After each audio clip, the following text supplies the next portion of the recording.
utilización de una diversidad, pues, de algoritmos.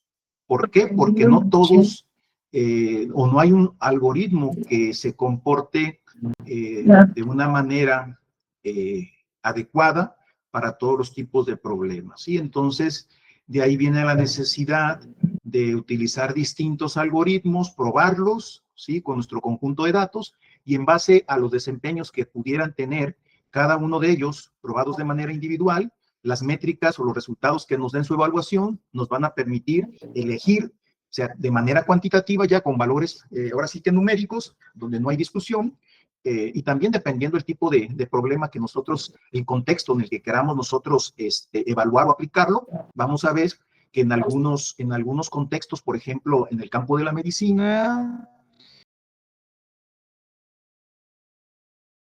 me acuerdo. Suele ser, se le puede dar prioridad más a la detección de ciertas clases, ¿sí? Entonces, no nomás es el desempeño general, sino el tipo de aplicación en el cual nos va a permitir elegir un algoritmo. Sí, lo vamos a ver más adelantito, justamente con una parte ahí donde se da por hecho que ya se tienen resultados, y en base a esos resultados numéricos vamos a ver por cuál de los algoritmos nos estaríamos inclinando, dependiendo, pues, de la necesidad o de la aplicación, ¿sí? Muy bien. Entonces, empezaríamos con esta parte, con lo que es aprendizaje supervisado. Ya lo habíamos comentado en la clase anterior, ¿sí? En el aprendizaje supervisado se utilizan datos que están etiquetados. Es decir, donde todas las observaciones, hay alguien que ya les asignó una etiqueta. Esa etiqueta es una clase. Esa clase, en el caso de la clasificación, de ese tipo de problemas, normalmente el experto en el dominio del conocimiento ya le asignó una clase a esa observación. Decíamos que si esas observaciones, por ejemplo, estábamos en el contexto de la medicina, cada una de esas observaciones puede estar relacionado con un paciente, ¿verdad? Esas observaciones se tienen o esos casos que relacionan con personas, pues se tienen que convertir a números finalmente, ¿sí? Y esos números están relacionados con atributos de esas personas, ¿sí? Si estamos en el contexto de la medicina, pues seguramente esas observaciones, esos atributos pueden ser o pueden estar relacionadas con algo que utilizan en la medicina para dar diagnósticos, ¿verdad? Por ejemplo, aquí tenemos 4 personas. Como decimos, cada una de ellas va a constituir un ejemplo, una observación, una muestra, como le quieran llamar, ¿sí? Ahí están las 4 personas. Sus atributos son esos que ven ahí. Por ejemplo, la primera persona tiene 35 años de edad, tiene un peso de 70 kilogramos, tiene una presión arterial de 120/80, un nivel de glucosa de 95 miligramos por decilitro, y el experto le asignó una etiqueta donde dice que esta persona está sana, ¿verdad? Y así sucesivamente para la segunda, tercera y cuarta persona, o segundo y tercer, 4 ejemplos. Ahí se ve en la tabla el resumen. Obviamente con 4 casos son muy poquitos para identificar patrones, pero estamos viendo nada más una pequeña parte de un conjunto de datos, ¿sí? Entonces, esas etiquetas justamente son las que nos hacen o las que nos definen que estaríamos dentro del aprendizaje supervisado, porque ya hay etiquetas. Esas etiquetas son etiquetas de clase, ¿sí? Esas etiquetas se tienen que también convertir a números. Normalmente, dentro del aprendizaje automático, a la clase de interés, ¿sí? Si se quiere hacer diagnósticos aquí para decir si la persona está enferma o sana, la clase de interés típicamente es la clase 1, ¿sí? Es decir, la clase de una persona que esté enferma, ¿sí? Y en el caso de personas sanas, va a pertenecer a la clase 0, ¿sí? Así es como típicamente se utiliza en Machine Learning. Entonces, todas estas variables que el experto en el campo de la medicina seleccionó o considera como importantes para los diagnósticos que él hace, se le llaman características. Ese es el término dentro de Machine Learning. Más que variables, ya muy dentro del contexto de Machine Learning se le llaman características. O rasgos también se le puede poner, ¿sí? Y en la literatura en inglés se le conoce como features, ¿sí? Muy bien, entonces la otra, como dijimos, son las etiquetas de clase, ¿sí?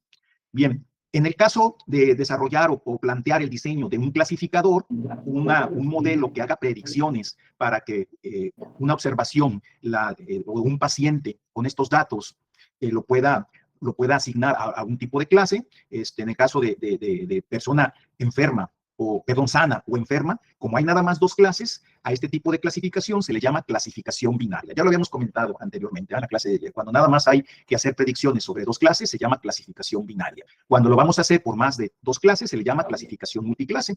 Muy bien. Entonces, todo eso, al final, todo eso se tiene que convertir a números. Los algoritmos, todos trabajan con números, ¿sí? Entonces, a ese conjunto de datos donde vienen todos los pacientes, se le va a llamar vector de características y se representa con esta letra, con esta literal, que es una X mayúscula y negrita, ¿sí? Lo negrito quiere decir que son datos multidimensionales. Y aquí lo estamos viendo. Esta es notación que nos dice el vector o la matriz X pertenece al conjunto de los reales de dimensión n por d. Aquí nada más una pequeña nota.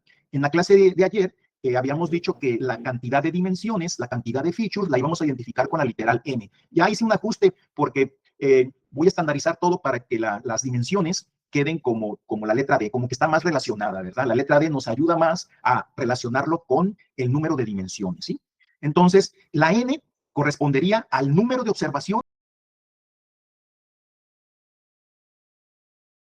Es que no le puse mucha atención tampoco. Pero Es decir, eso era de que decía que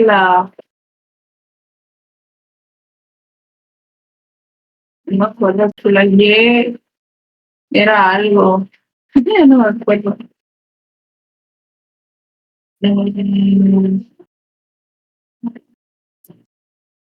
Sí, que la Y es lo que lo noté. Espérame.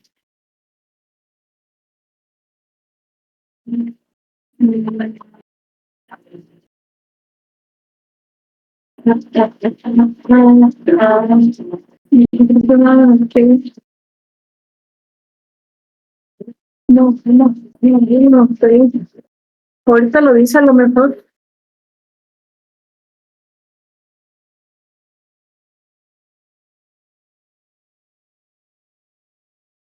al número de filas, es decir, la cantidad de pacientes, de datos, de pacientes que fueron considerados en este dataset, ¿sí? Y las columnas o las features o las características va a ser D. Entonces, particularmente para este problema, tendríamos n observaciones y 5 características. Aquí me regreso, 1, 2, 3, 4 y 5. Esta se le llama matriz de características, matriz de features, ¿sí? Y la literal Y negrita es otra cantidad de muchos datos, es un vector, por eso está negrito, y esas serían las etiquetas relacionadas con cada una de las observaciones. La fila 1 es una persona que tiene estas features y se le asignó, el experto le asignó la etiqueta 0, entonces corresponde a una persona sana. La segunda persona es esta que estoy señalando aquí, y esta corresponde a una persona enferma, ¿sí? Y así sucesivamente. Entonces, estos son ya los datos convertidos en matrices y vectores. Al final, una persona va a estar representado por una dupla. Cada persona ya se abstrajo, ya nos olvidamos del individuo y todo se convirtió en una dupla. Una dupla de un vector, el vector X2, ese sería un vector de características. La matriz tiene todos los vectores de características. Un vector de características corresponde a un paciente, ¿sí? Junto con su su etiqueta de clase. Esta es una dupla. Ya aquí todo este individuo al final se convirtió en una dupla de un vector de características y una etiqueta. El subíndice aquí indica el número de paciente, ¿sí? El primer paciente está en la fila 1, el paciente 2 está en la fila 2 y este es el subíndice que en general lo vamos a representar con la letra I, ¿sí? Un modelo de clasificación binaria lo que va a hacer es recibir un vector de características, ¿sí? Meterlo en un modelo, ¿sí? Y va a predecir la etiqueta. Las predicciones se representan con la literal Y, pero si se fijan, trae un sombrerito arriba. Se le llama hat. Entonces, él va, para esta observación y para este vector de características, para esta persona que está entrando, él va a predecir y va a decir si está enfermo o está sano. Son predicciones, no son aseveraciones. Al final este valor se tiene que contrastar en un conjunto de pruebas donde ya sabemos el valor real y vamos a poder ver si acertó o no acertó. Más adelante vamos a ver cómo se va a considerar los resultados que da el clasificador en todo un conjunto de prueba para poder ver y cuantificar o medir el desempeño de este modelo, ¿sí? Muy bien. Este esquema es muy interesante porque nos va a dar una visión ahorita global de cómo trabaja un algoritmo de Machine Learning. Es un esquema simplificado, hay muchas etapas que no se están contemplando ahorita, lo estamos centrando nada más en cómo trabajan los algoritmos, ¿sí? Entonces, suponemos que nos da nuestros datos que vamos a utilizar para poder generar un modelo predictivo, en este caso, por ejemplo, un clasificador, ya vienen en un formato tabular. Los formatos tabulares, típicamente dentro del entorno de Python, se manejan con archivos CSV. ¿Qué quiere decir CSV? Son valores separados por comas. Entonces, son filas, las mismas filas de hace rato que les comentaba. Es un formato de texto, son filas, y en cada fila hay valores que representan las features, pero entre valor y valor hay una coma, ¿sí? El siguiente valor es la siguiente observación. Y lo mismo, en el mismo orden que fueron definidas o identificadas las features, van los valores asociados a esa observación, ¿sí? Y además, va a venir al final de eso, de todas esas observaciones, debe de venir la etiqueta. Muchas veces hay encabezados, ¿sí? Hay un header donde ya se identifica el valor o el nombre de esa feature. Cuando leamos con Python, hay que decir que ignore ese header. El header puede tener un tamaño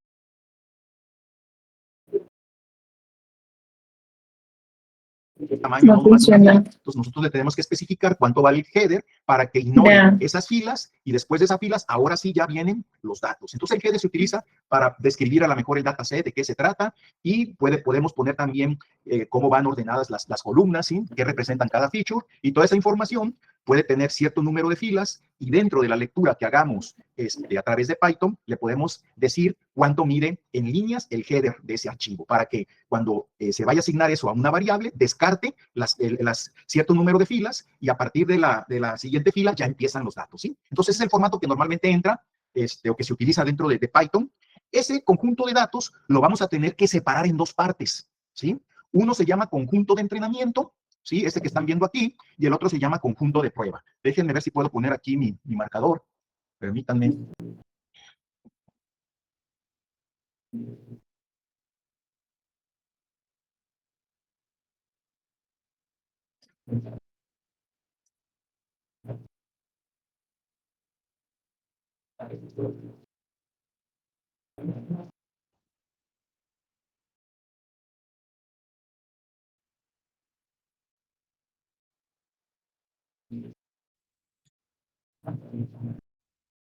No.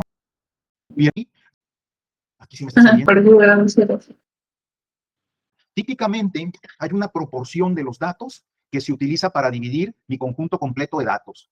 Normalmente se utiliza, no sé, un 60%, un 40%, un 70% o un 30%. Sí, vamos a suponer que este es el 60% y este es el 30%, el 40% de los datos, ¿sí? Entonces, con el 60% de mi conjunto de entrenamiento, voy a ingresarlo a mi algoritmo, ¿sí? Si se fijan aquí, dentro, lo que está entrando a mi algoritmo es un vector, que es el vector que es la matriz de características, esa X que habíamos visto hace rato, donde están todas las observaciones, ¿sí? De todos los pacientes, si estamos en el contexto de la medicina de hace rato, junto con el vector de etiquetas. Eso es con lo que se va a alimentar el algoritmo de Machine Learning, ¿sí? Este algoritmo, en el caso de clasificación, pues pueden ser distintos. Puede ser, como viene aquí, random forest, puede ser máquina de soporte vectorial, pueden ser árboles de decisión, puede ser regresión logística, puede ser XGBoost, pueden ser redes neuronales artificiales o vecinos cercanos. Y hay otros más, ¿verdad? Entonces, lo que está entrando al algoritmo, como les comentaba, es la matriz de características, todos los datos que yo ya aquí particioné, o el porcentaje, el 60% de mis datos están entrando aquí, junto con sus respectivas etiquetas de clase. También va a estar entrando al algoritmo los hiperparámetros. ¿Qué son los hiperparámetros? Los hiperparámetros son valores, son información que va a permitir controlar el comportamiento del algoritmo, ¿sí? Ya habíamos dicho que dependiendo del tipo de algoritmo, hay, por ejemplo, van a tener distintos tipos de hiperparámetros, ¿sí? Por ejemplo, si nosotros estamos con redes neuronales, lo mencionábamos creo que también ayer, algunos de los hiperparámetros, pues puede ser el número de épocas, puede ser el tamaño del lote, puede ser el tipo de función de activación, ¿sí? Eso no tiene nada que ver con los datos, tiene que ver con el propio algoritmo de Machine Learning, ¿sí? Entonces, todo eso entra al algoritmo y va a ser ahí su magia, va a estar ahí, como es un algoritmo, pues va a tener su propio enfoque de cómo resolver el problema y al final va a devolver algo. ¿Qué es lo que devuelve? Va a devolver otro vector. Va a devolver un vector que lo vamos a representar con la literal W mayúscula, es una negrita, por eso es un vector.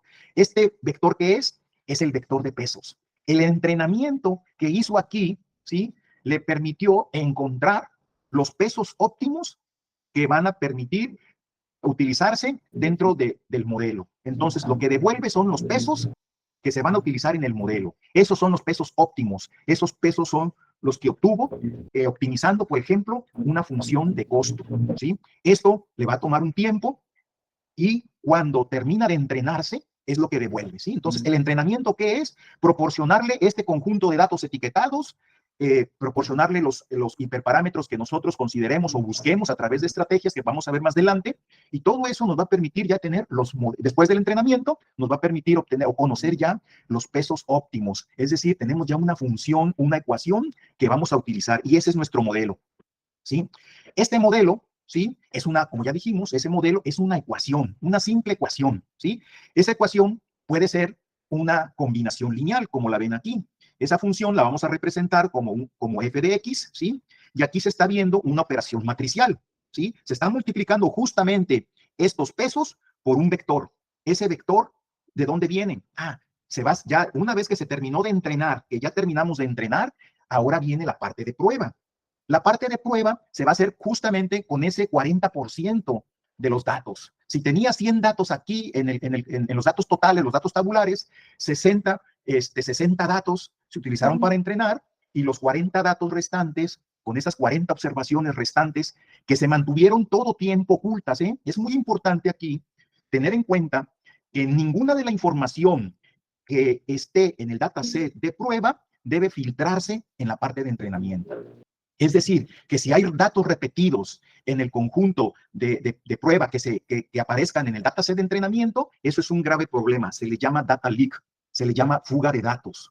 Los datos de prueba deben mantenerse todo tiempo aislados de la parte de entrenamiento. Estos algoritmos son muy abusados, son muy listos. Si ven información que le puede ayudar a identificar un patrón, lo van a utilizar y nosotros no queremos ese tipo de ayuda. Nosotros queremos que en la parte de testing se hagan con datos nunca antes vistos. Ese es el término que se utiliza. El dataset deben ser datos nunca vistos, ¿sí? Entonces, vamos a ir probando dato por dato. Si se fijan, aquí ya aparece una X minúscula y el subíndice I. Entonces, está entrando una fila, la fila I del conjunto de prueba. Está entrando un paciente ahí, que nunca esto es lo que obtuvimos en el entrenamiento, ¿sí? Entonces, nunca ritmos.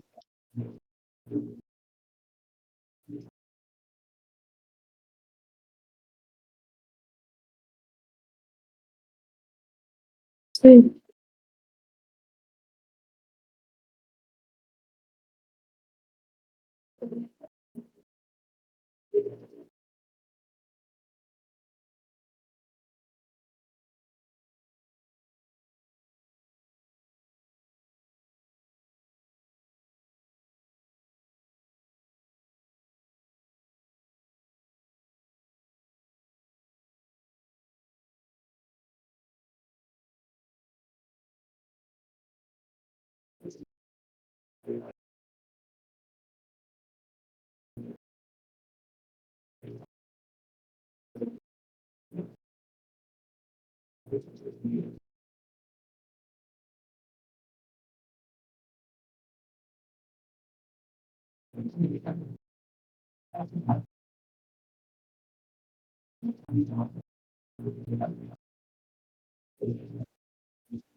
Hola.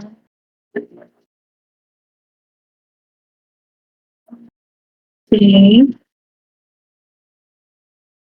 Una fila, la fila I del conjunto de prueba.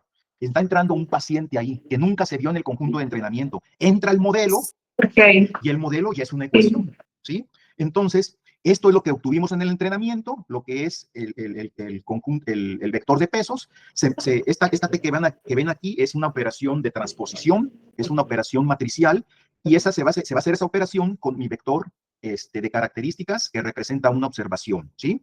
Esto que ven aquí es una forma muy compacta y elegante de representar una combinación lineal. Déjenme ver si lo puedo escribir aquí. Esto representa justamente que se va a multiplicar, o sea, el omega mayúscula T es un vector que está representado por el peso 1, el peso 2 y así hasta el último peso que es el de la dimensión D. Todos estos son los pesos que aprendió el modelo.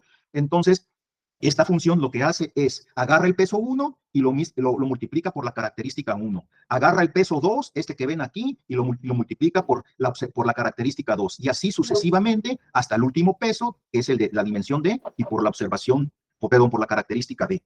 Esto se llama combinación lineal, ¿sí?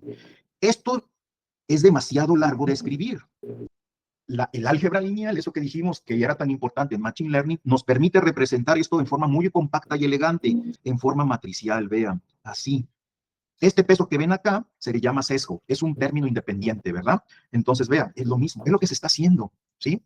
Agarra los datos de prueba y los procesa en la función, en el modelo que logramos obtener o entrenar, y va a dar esto al final se convierte en una predicción para esa observación, ¿sí? Para esa observación vamos a obtener aquí ya una predicción. Y esta predicción pudiera ser, por ejemplo, que predijo un 0. Pero este dato de prueba que entró, acuérdense que está etiquetado. Y su etiqueta nos dice también a qué clase pertenece. Si es una persona sana, pues es la 0. Entonces, cada una de las observaciones que se sacan del conjunto de prueba vienen acompañadas con la etiqueta verdadera, ¿sí? Se llama dataset de prueba, justamente porque vamos a probar que también el modelo está funcionando, ¿sí?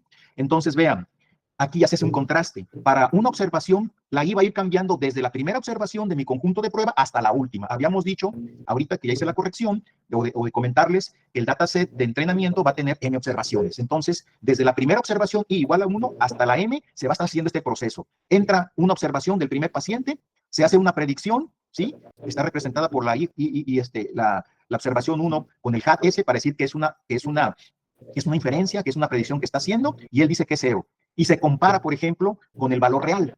Si era 0, y el algoritmo predijo un 0, pues acertó. A eso se le llama verdadero negativo. Acertó ahí. Entonces, aquí vamos a ir contando. Va como se cuenta con rayitas, por decir así. Entonces ya dice, la verdad es 0 y la predicción es 0. Ah, correcto ahí.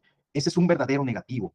Si, por ejemplo, la etiqueta ahora, en la siguiente observación, la igual a 2, si la etiqueta verdadera, por ejemplo, fuera 1 y la que predice es un 1, entonces dices, ah, acertó, porque es 1 la realidad y es 1 la predicción. Entonces, cuando ocurre eso, cuando el algoritmo acierta, digamos que atinó, entonces ahí se le llama verdadero positivo, ¿sí? Es decir, que la persona enferma la clasificó como enferma. En el caso anterior, donde era 0 y predijo 0, era una persona sana y la clasificó como sana. Puede ser otro caso aquí, que la persona esté sana y que el algoritmo diga que está enferma. Entonces aquí ya se equivocó. Sí, para esta tercera observación ya está clasificándolo mal. Ya eso se le llama falso positivo. Los falsos positivos son en realidad negativos, ¿verdad? Entonces aquí echamos una rayita. Sí, vamos a ir contando. Entonces, hay un falso positivo. Si aquí la persona está enferma y en la cuarta observación, en la I igual a 4, dice que está enferma y el algoritmo dice que está sana, ahí se equivocó, se llama falso negativo y ya va uno así. Entonces se van a ir contando, y así va uno hasta que así como se cuentan en las islas cuando la gente se pierde, ¿sí? Entonces se van contando aquí. Al final se suman todos.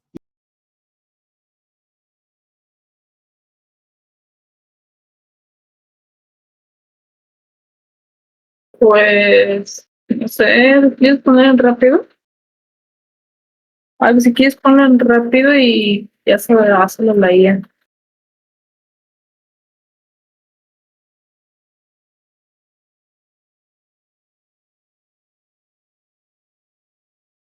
Y la suma de todas las rayitas tiene que ser igual a n, porque son todas las observaciones, ¿sí? Entonces, toda esta información la vamos a utilizar para crear una matriz de confusión. Entonces, todos los resultados, toda la cantidad de verdaderos negativos, verdaderos positivos, falsos negativos y falsos positivos se van a concentrar en algo que se llama matriz de confusión, que es una matriz, en el caso binario, una matriz de 2 por 2, ¿sí? Entonces, aquí, este proceso, como lo ven aquí, se está dando vueltas hasta que termina todo el conjunto de prueba. Ya que terminó el conjunto de prueba, la matriz de confusión ya está completita, ¿sí? Pero son 4 valores. Entonces puede ser medio confuso nada más ver ahí. Obviamente lo deseable es de que los falsos fueran cantidades muy pequeñas y los verdaderos fueran los que realmente son, pero los algoritmos nunca van a acertar completamente o perfectamente, porque las clases tienen cierto solape, están solapadas. Las clases en realidad son distribuciones de probabilidad. Cada clase está gobernada por una distribución de probabilidad y esas clases no son totalmente separables. Se llama solapamiento de clases. ¿Qué quiere decir solapamiento de clases? Que las distribuciones de cada una de ellas está superpuesta. Entonces hay una colita ahí de superposición, ¿sí? Es una colita de cuenta que la distribución de la clase 0 es esta y la distribución de la clase 1 de los enfermos es así. Entonces no hay una separabilidad completa de clases. Entonces justamente aquí en este umbral, toda esta parte es la probabilidad de los errores, ¿verdad? Por eso los algoritmos no van a funcionar perfectamente porque ocurre ese solapamiento de clases producto de la propia naturaleza probabilística que tienen las clases, ¿sí? Entonces, para poder resumir o interpretar esa matriz de confusión, se utilizan las famosas métricas de desempeño. Y hay un puño de métricas, ¿sí? Hay varias métricas. Muchas veces depende de lo que a nosotros nos interese observar o priorizar que haga el modelo, vamos a utilizar una u otra, o dependiendo también de la naturaleza de nuestros propios datos, ¿sí?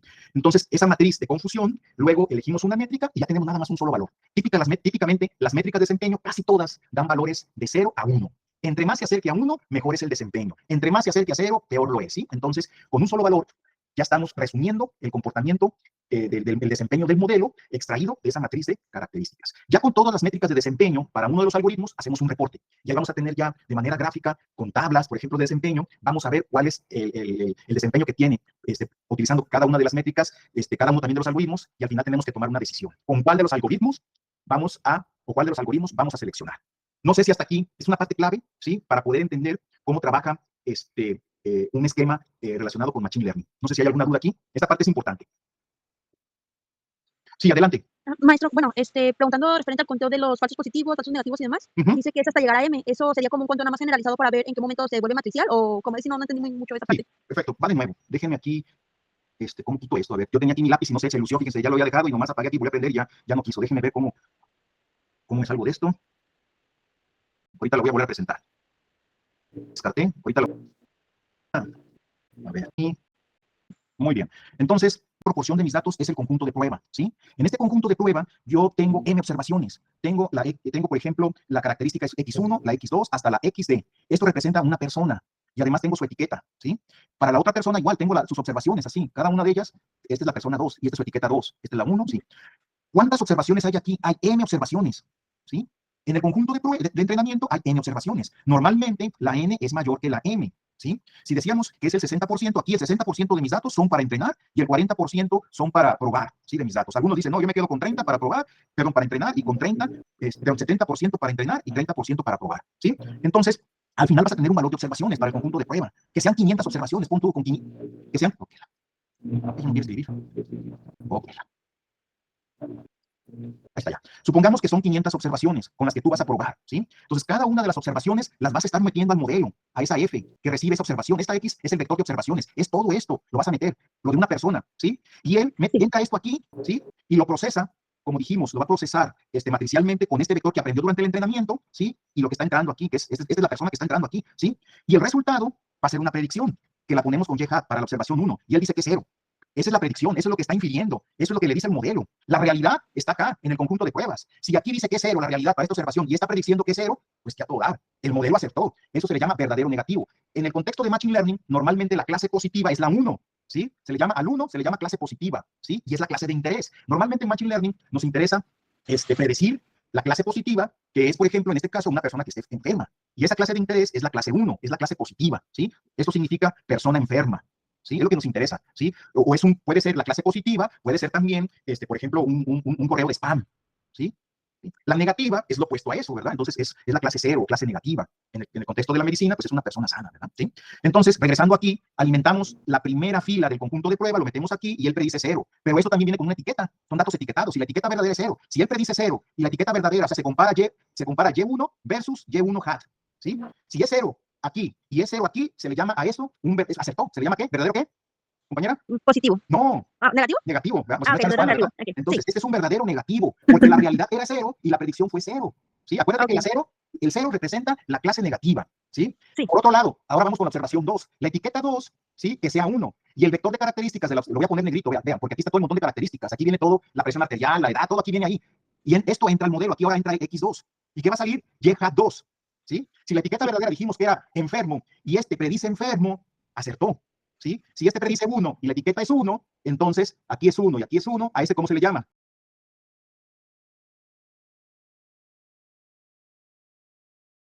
¿Está enfermo y qué? Esta es la cuenta. Es A ver, dale para atrás.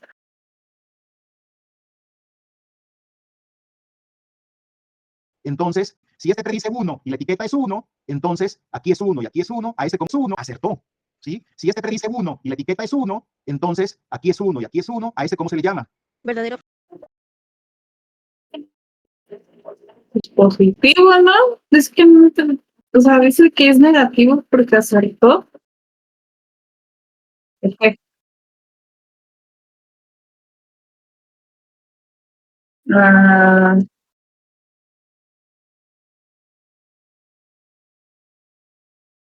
sí, el Yehat.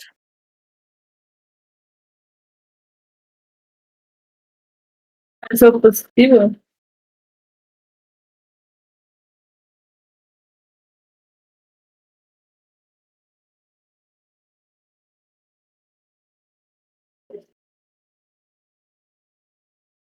O sea, si acertan uno es verdadero o negativo. Si es uno, si es 0 y 1, es que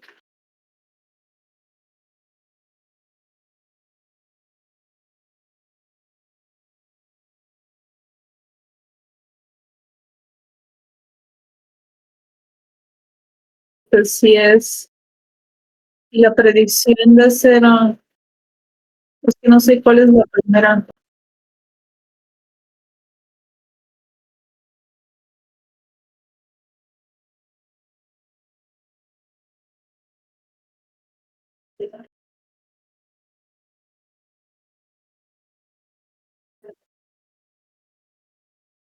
Falso positivo. Y si se usan unos. Entonces, si la predicción da 0 y los datos dan 1, es falso negativo.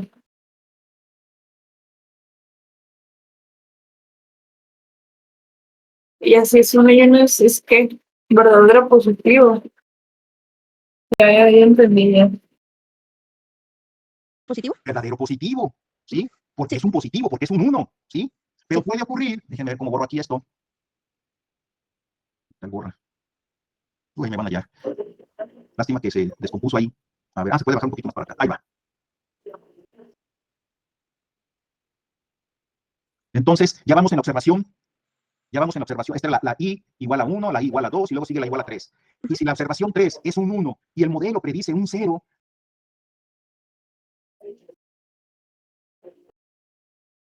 Falso positivo.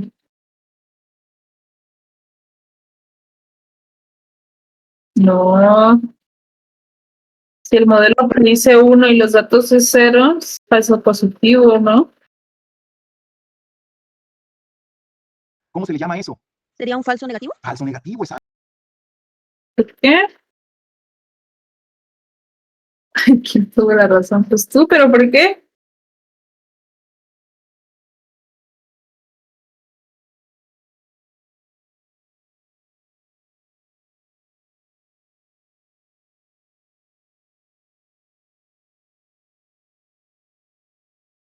¿La predicción es de izquierda o la derecha? Ah, yo pensé que era la izquierda.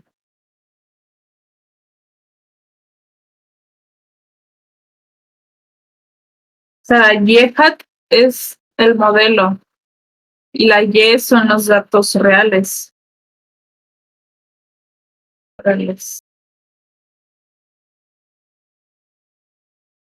Y luego viene la observación 4 y es un 0 y este predice un 1. Es un falso positivo. Ajá, un falso positivo, Okay. porque la realidad es un 0. Entonces los falsos positivos son negativos, en realidad. Okay. Y así te vas a ir hasta la última, que es la M. ¿Sí? Ah, okay. Ya, Sí. ¿sí? ¿Sí quedó claro? Sí, entonces los falsos positivos y negativos ya vienen derivando de lo que es la predicción. Exactamente. Tanto los Okay. todos los falsos positivos, verdaderos, negativos, todo eso se califica una vez que el algoritmo da la predicción. Porque estás contrastando la realidad con la predicción. Comparas cada Y, esta es la verdad, se le llama ground truth. Vas a comparar Y versus lo que dice el modelo. ¿Sí? Lo que dice el modelo, lo que predice el modelo, lleva esto. ¿Cómo se llama esto? Dijimos hat. Hat, de sombrero. Hat, así es. Sí. Entonces, al final vas a tener M predicciones.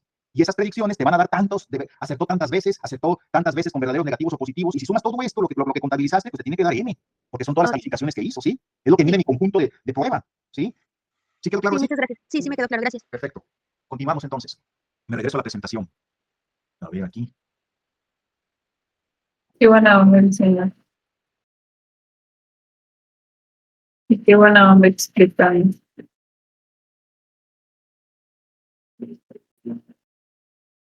Estamos entonces. Una vez que tenemos todos los resultados, todas las predicciones contrastadas con la realidad, eso nos permite tener la matriz de confusión, ¿sí? La matriz de confusión, ahí viene. Okay. Ahí está. Esa es la famosa matriz de confusión, vean. Es una matriz porque ahora sí que es un arreglo, pues, de información donde están resumidos todos los resultados que se obtuvieron en el conjunto, con el conjunto de prueba, ¿sí? Se organiza de esta forma, miren. Va a estar el ground truth, que es la realidad, ¿sí? La realidad se divide, lo tengo aquí dividido para que vean. Estas son las etiquetas verdaderas, ¿sí? Las etiquetas verdaderas son los ceros de las personas sanas, o le podemos llamar también clase negativa, o son los unos que corresponden a las personas enfermas, o también le podemos llamar clase positiva, ¿sí? Y vamos a tener también las predicciones, que son las YEHA que dijimos, e igual, puede predecir un 0, es decir, una clase negativa, o puede predecir un 1, y es la clase positiva, ¿sí? La intersección, que se da, por ejemplo, si la etiqueta verdadera es un 0 y la predicción de mi modelo es un 0, a eso le llamo verdadero negativo, como ya lo vimos, ¿sí? Si la realidad es una clase negativa, que pertenece a esa observación a la clase negativa, y mi modelo predice positivo, pues se le llama falso positivo, ¿sí? Si la realidad es positiva y mi modelo predice negativo, pues un falso negativo. Si la realidad es positivo y mi modelo predice positivo, acertó, es un verdadero positivo. Entonces, aquí van a ir la contabilización. Todos los verdaderos positivos que encontré o que obtuve con mi conjunto de testing, aquí van a estar. Si me dieron 20, pues aquí va a haber 20. Si hay 30, 30, los que hayan resultado aquí van a ir para los verdaderos positivos. Todo lo que acertó va en la diagonal, ¿sí? Todos los datos o todas las observaciones que aceptó, que calificó de manera correcta, van en la diagonal porque son verdaderos. Lo que se equivocó va en estas posiciones. Entonces son números aquí. Si yo sumo todo esto, estas 4 cantidades, ¿qué tamaño me va a dar? M, el tamaño del conjunto de prueba, ¿sí? Ahora, es muy complicado, pues, tener así toda esa información. Y ahí lo que viene es abstraer todo eso con métricas, ¿sí? Hay distintas métricas, ¿sí? Aquí como que me adelanté, pero bueno, creo que, bueno, ya, ahorita me voy a pasar aquí a las métricas, porque este iba antes. Estas son algunas de las métricas. Hay otro puño, ¿sí? ¿Qué es la exactitud? La exactitud, en inglés, la vamos a ver como accuracy, ¿sí? Y esa nos da el desempeño global del sistema. Me va a sumar todo lo que clasificó correctamente entre la totalidad de mi conjunto de prueba. Entonces es una proporción, es la proporción de lo que clasificó correctamente, ya sea como positivo, como clase positiva, como clase negativa, vean, ¿sí? Verdaderos positivos entre verdaderos negativos, entre el tamaño total de mi conjunto de prueba, ¿sí? Este número, pues va a dar 0, va a dar el valor mínimo de 0 y el valor máximo de 1, ¿sí? ¿Cuándo es 0? Pues cuando no acertó ninguno, ¿verdad? Cuando no hubo ningún verdadero negativo, ningún falso positivo, pues me va a dar 0, ya aquí, 0 sobre lo que sea, pues 0, ¿verdad? Y si acertó totalmente, si no hubo ningún error, los falsos van a ser 0 y me va a quedar BP entre BN y aquí también, entonces va a dar que 1, maravilloso, ¿verdad? Pero eso pocas veces va a ocurrir. ¿Por qué? Por la famosa traslape de clases. Siempre, por más según que sea el algoritmo, siempre va a haber riesgo de que las observaciones estén superpuestas. Entonces, hay observaciones que se parecen mucho a la contraparte, pero aunque sean, es poquito, ¿verdad? Si nosotros elegimos de manera adecuada las features, ese traslape es mínimo, ¿sí? A esta métrica, ¿sí? Se le llama accuracy y me da un desempeño global, ¿sí? La precisión, ¿sí? Esa la vamos a obtener así. Me voy a regresar a la matriz de confusión. Aquí está. Eso es interesante, vean. ¿Cómo saco la precisión? Voy a volver aquí a poner mi lápiz. Ahí está. La precisión se calcula con la columna esta que ven aquí. La precisión es una métrica de la clase positiva, nada más, ¿sí? También se le llama Positive Predictive Value. Positive Predictive Value. O se le llama también precisión. Cualquiera de las dos formas son válidas. Y es la proporción de lo que clasificó correctamente entre todo lo que predijo como positivo, ¿sí? ¿Sí queda claro? Entonces la precisión es igual. Lo que predijo correctamente, que son los verdaderos positivos, verdaderos positivos, entre todas las predicciones positivas que hizo. Todas las predicciones positivas son los que están en esta columna. Todas estas son predicciones positivas, vean. Entonces sería sumar verdadero positivo más que falso que positivo, ¿sí? Entonces, esta métrica se llama precisión y me está evaluando qué también predice lo positivo, de todo lo que dice que es positivo, qué también lo dice. Qué tan acertado es en predecir positivo cuando dice que es positivo, ¿sí? Esa es la métrica de precisión. Entre todo lo que predijo positivo, ¿qué porcentaje acertó? ¿Sí? Igual va de 0 a 1, ¿verdad? ¿Sí? A eso se le llama precisión. La otra métrica, también relacionada con la clase 1, esa se va a hacer en términos de la... Voy a ver si puedo borrar esto aquí. Sí, listo. A ver si mañana ya resuelvo. La segunda métrica interesante se llama sensibilidad. También se le llama recall, ¿sí? Y esta métrica no trabaja por columna. Esta trabaja por fila. Hasta aquí. A ver, aquí otra vez. Ahí está. La métrica de sensibilidad trabaja con la columna, con la fila. Es decir, trabaja con la clase, con toda la clase positiva. Si yo sumo falsos negativos y sumo verdaderos positivos, estoy obteniendo ¿qué? Todas las observaciones que realmente pertenecen a la clase positiva, a la clase 1. La sensibilidad está definida como la proporción de todo lo que calificó como verdadero positivo entre el tamaño de la clase positiva, es decir, los verdaderos positivos más los falsos negativos. Ahí está. ¿Cómo se interpreta entonces esto? De toda la clase positiva, ¿qué porcentaje acertó correctamente? Así se interpreta, ¿sí? Lo hace sobre la totalidad de la clase. No lo hace sobre las predicciones, lo hace sobre la totalidad de la clase, ¿sí? A eso se le llama entonces sensibilidad o recall. ¿Sí quedó claro, compañeros? Sí. Sí. Muy bien. Las demás métricas, No. ya nomás resumiendo aquí, vean, la accuracy. ¿Tú lo entendiste?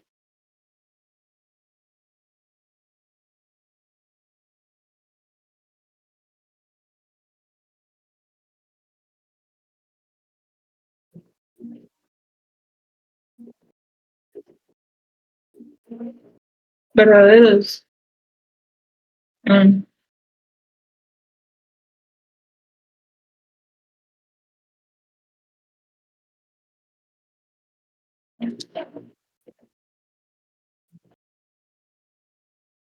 Ajá. Positivos. Ahí está. La métrica de sensibilidad trabaja con la columna, con la fila. Es decir, trabaja con la clase, con toda la clase positiva. Si yo sumo falsos negativos y sumo verdaderos positivos, estoy obteniendo ¿qué? Todas las observaciones que realmente pertenecen a la clase positiva, a la clase 1. La sensibilidad está definida como la proporción de todo lo que calificó como verdadero positivo entre el tamaño de la clase positiva, es decir, los verdaderos positivos más los falsos negativos. Ahí está. ¿Cómo se interpreta entonces esto? De toda la clase positiva, ¿qué porcentaje acertó correctamente? Así se interpreta, ¿sí? Lo hace sobre la totalidad de la clase. No lo hace sobre las predicciones, lo hace sobre la totalidad de la clase, ¿sí? A eso se le llama entonces sensibilidad o recall. Sí quedó claro. Ya. Sí. Compañeros. Sí. Sí. Muy bien. Las demás métricas, ya nomás resumiendo aquí, vean, la accuracy agarra todo, ¿verdad? Agarra los verdaderos positivos más los verdaderos negativos entre la totalidad del conjunto de prueba, ¿verdad? Verdaderos negativos y los falsos, no me alcanzó, más los falsos, ¿sí? Entonces, esa me da un desempeño global. La sensibilidad y la precisión no me dan desempeño global. Me da, en el caso de la sensibilidad, me está dando información de qué tan bien predice la clase positiva.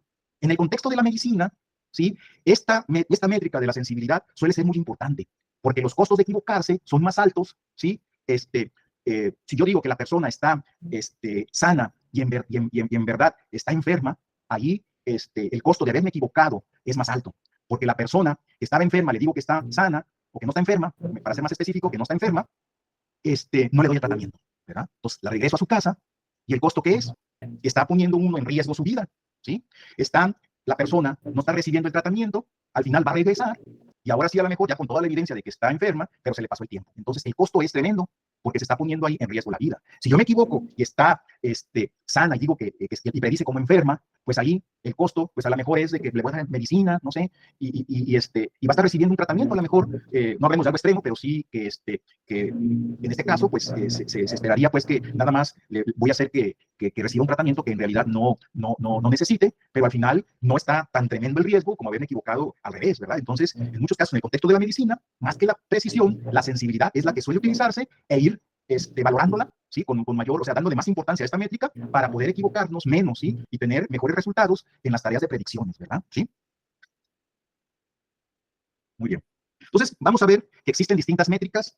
Aquí hay otras más. Ya vimos exactitud, ya vimos sensibilidad. Aquí el detalle es de que estas dos métricas, la métrica de precisión y la métrica de sensibilidad, suelen ser opuestas. Si yo dijera, quiero mucha precisión y quiero mucha sensibilidad, eso fuera lo ideal. Pero el detalle es de que si tú le das más sensibilidad, pierdes precisión y viceversa. Entonces, digamos que hay una oposición entre estas. Si aumentas una, sacrificas la otra. Entonces, hay una métrica que se llama F1 Score y esta es un balance entre las dos. Si yo quiero tener también un desempeño global, bueno, puede utilizar esto. Si no es tan crítico como en el caso de la medicina, de no tener equivocaciones que pongan en riesgo o que el costo de equivocarme sea alto, como en el caso de la medicina que ya comentábamos, y queremos que el desempeño se comporte bien, tanto en clasificar ceros o unos, utilizo una métrica que es un balance de estas dos y se llama F1 score. Esta puede tener un problema, es una métrica que da una clasificación global, pero tiene un riesgo. ¿El riesgo cuál es? Que muchas veces el conjunto de datos se dice que está desbalanceado. ¿Qué quiere decir datos desbalanceados? Cuando yo en mi conjunto de datos tengo mucha información de una clase, de la clase negativa, por ejemplo, que es no es la de interés, la clase positiva es la de interés. Entonces, es una situación muy común. Puedo tener muchos casos de la clase negativa y muy poquitos de la positiva. Puedo tener un 90% de información de la clase negativa y un 10% de la positiva. Si yo bajo esas condiciones utilizo la exactitud, simplemente ni siquiera con Machine Learning, con un sistema que a todo que lo clasifique como verdadero o negativo, ¿sí? Con un sistema que a todo lo clasifique automáticamente como verdadero o negativo, con un sistema así tan terrible, ya voy a tener un 90% en esta métrica. Y van a decir, qué maravilloso, 90%, pero que a todo lo clasificó como negativo. Pues sí, porque el 90% de la clase 0 la clasificó correctamente y el otro 10% lo clasificó incorrectamente, ¿sí? No acertó nada, ¿sí? Y ya tengo un 90%. Quiere decir que esta métrica no sirve para datos que desbalanceados, ¿sí? Entonces, por eso se utilizan otras métricas que nos pueden ayudar bajo estas condiciones, ¿sí? De datos desbalanceados. Hay otras estrategias que también pueden ayudar a balancear esos datos, a utilizar Machine Learning sensible al coste, etc. Pero este es un ejemplo nada más para que hay que tener mucho cuidado con la métrica de accuracy por el ejemplo ese tan drástico que les di. ¿Sí quedó claro o no? Sí. Muy bien. Dice de que hay métricas trajeras, métricas que evalúan los datos. Y pues nada más hay que ver cuál métrica usar. Es Seguimos olvidó, entonces. pero pues.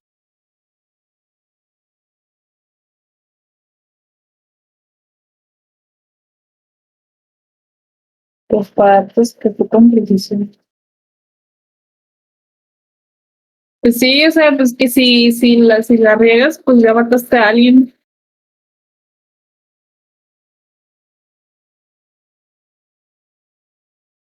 No sé. No, yo digo que hay datos que puedes ver bien, porque si no, la vas a regar. Este se llama un flujo de trabajo de Machine Learning. Ya está un poquito más cerca a la realidad. El que vimos hace rato nada más era para enfocarnos en un modelo que ya lo tenemos elegido y que ese modelo lo estamos probando en el conjunto de prueba y obtenemos ya aquí los resultados para evaluar. Ese nada más, como les decía, está bien simplificado. Este ya es un workflow un poco más, vean, yo digo, todavía faltan muchas etapas, pero es un poco más preciso, ¿sí? Más completo. Se divide, trabajar con Machine Learning hay dos momentos. El momento que tiene que ver con el entrenamiento. Este es el primer momento aquí. Este es el primer momento, ¿sí? Que se llama, ¿qué? Entrenamiento. Como ya dijimos, tenemos nuestras N observaciones del conjunto de entrenamiento, vienen esas duplas, que es el vector de características junto con su etiqueta, ¿sí? Esos datos se dicen que son raw. Son raw data. ¿Qué quiere decir? Que son datos en bruto. Esos datos en bruto necesitan ser preparados, porque van a ver esos datos, van a presentar ciertas dificultades que vamos a ver más adelante. Pueden venir con datos faltantes, con outliers, con diferencias de escala, con sesgos, etc. Entonces hay que procesarlos. Ya que están listos todos, pasan a la siguiente etapa. Ahí en la siguiente etapa, no todas las características, no todas las columnas son importantes. Aunque el experto, él considera o tradicionalmente así las ha trabajado, puede ocurrir, por ejemplo, que algunas características puedan ser descritas en términos de otras, o puede haber algunas incluso variables que aporten muy poca información. Entonces aquí se van a seleccionar cuáles son las features que son adecuadas, ¿sí? Y luego ya esas ya entran como una matriz de características. Esa es la X negrita que habíamos dicho, ¿sí? Eso entra al algoritmo que habíamos comentado hace rato y se da ese proceso, ¿sí? Para buscar un algoritmo, para buscar un modelo. Entonces el algoritmo se va a encargar de, a través de teoría de optimización, de todo lo que sea necesario ahí, estar buscando el algoritmo adecuado, ¿sí? Va a haber también un proceso de ajuste de hiperparámetros, ¿sí? No nomás va a depender de encontrar los pesos del modelo, sino también va a requerir encontrar cuáles son los parámetros óptimos y los hiperparámetros, perdón, que son los adecuados para controlar de mejor manera el desempeño del algoritmo. Entonces, aquí ya vienen procesos de validación cruzada, vienen procesos de búsqueda de hiperparámetros, ¿sí? Y al final se produce ese modelo, que es una ecuación, ¿sí? Una ecuación que va a tener los pesos ya óptimos, ¿sí? Ya una vez que se concluyó esta parte, viene otra fase. Esa fase es la de ¿qué? La de predicción. Esa predicción se hace con el conjunto de prueba que habíamos dicho. Aquí el tamaño, como dijimos, son n observaciones. Lo mismo que le hicimos a los datos en bruto, lo tenemos que hacer nuevamente aquí para prepararnos, hacer la selección de características. Y aquí ya no entra una matriz. ¿Entra qué? Una observación, ¿sí? Como hicimos hace rato. Y el modelo óptimo que se generó aquí es el que se va a estar probando. Y aquí es donde se genera esa predicción, que es el J-hat. Para esta observación se genera una predicción I. Y ya viene lo que comentamos hace rato, ¿sí? Sacar los desempeños del modelo. Entonces, eso sería la parte de cómo trabaja o cómo se hace un flujo de trabajo. Ahora regresamos a la parte de preparación de los datos. Los datos vienen en bruto, como dijimos. Hay que preprocesarlos. Hay que hacer labores de limpieza, de transformación y de reducción. Ese vector. ETL. No, pues sí, ETL.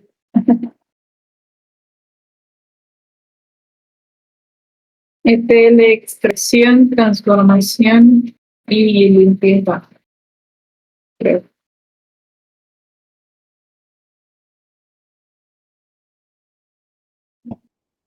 N para el entrenamiento, ¿sí? Aquí están todas las características, cada una de estas son características, vean, y son de dimensión D. Entonces, estos datos es una matriz de dimensión de N por D, y vienen sus respectivas etiquetas. A estos datos hay que resolver ciertos problemas. Si hay observaciones duplicadas, es decir, si esta observación aparece aquí y no la elimino, puede ocurrir que esta observación, que está en el conjunto de entrenamiento, también aparezca en el conjunto de testing. Y eso dijimos que se llama, ¿qué? Data leak. Data leak, así es, veneno puro para ML. Entonces, hay que eliminar todas las observaciones duplicadas, ¿sí? Si hay... ¿Cómo quito esto? Bueno, me voy a regresar, ¿sí? Y me regreso acá.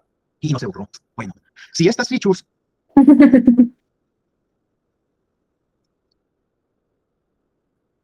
más fácil así, tallándole, vean.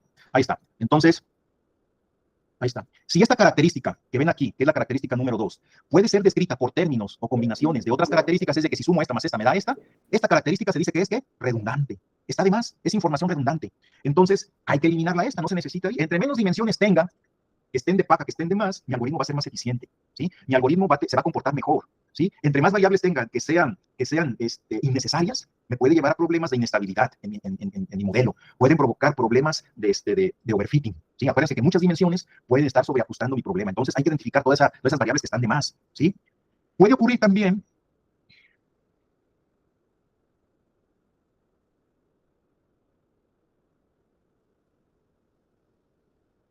que por alguna situación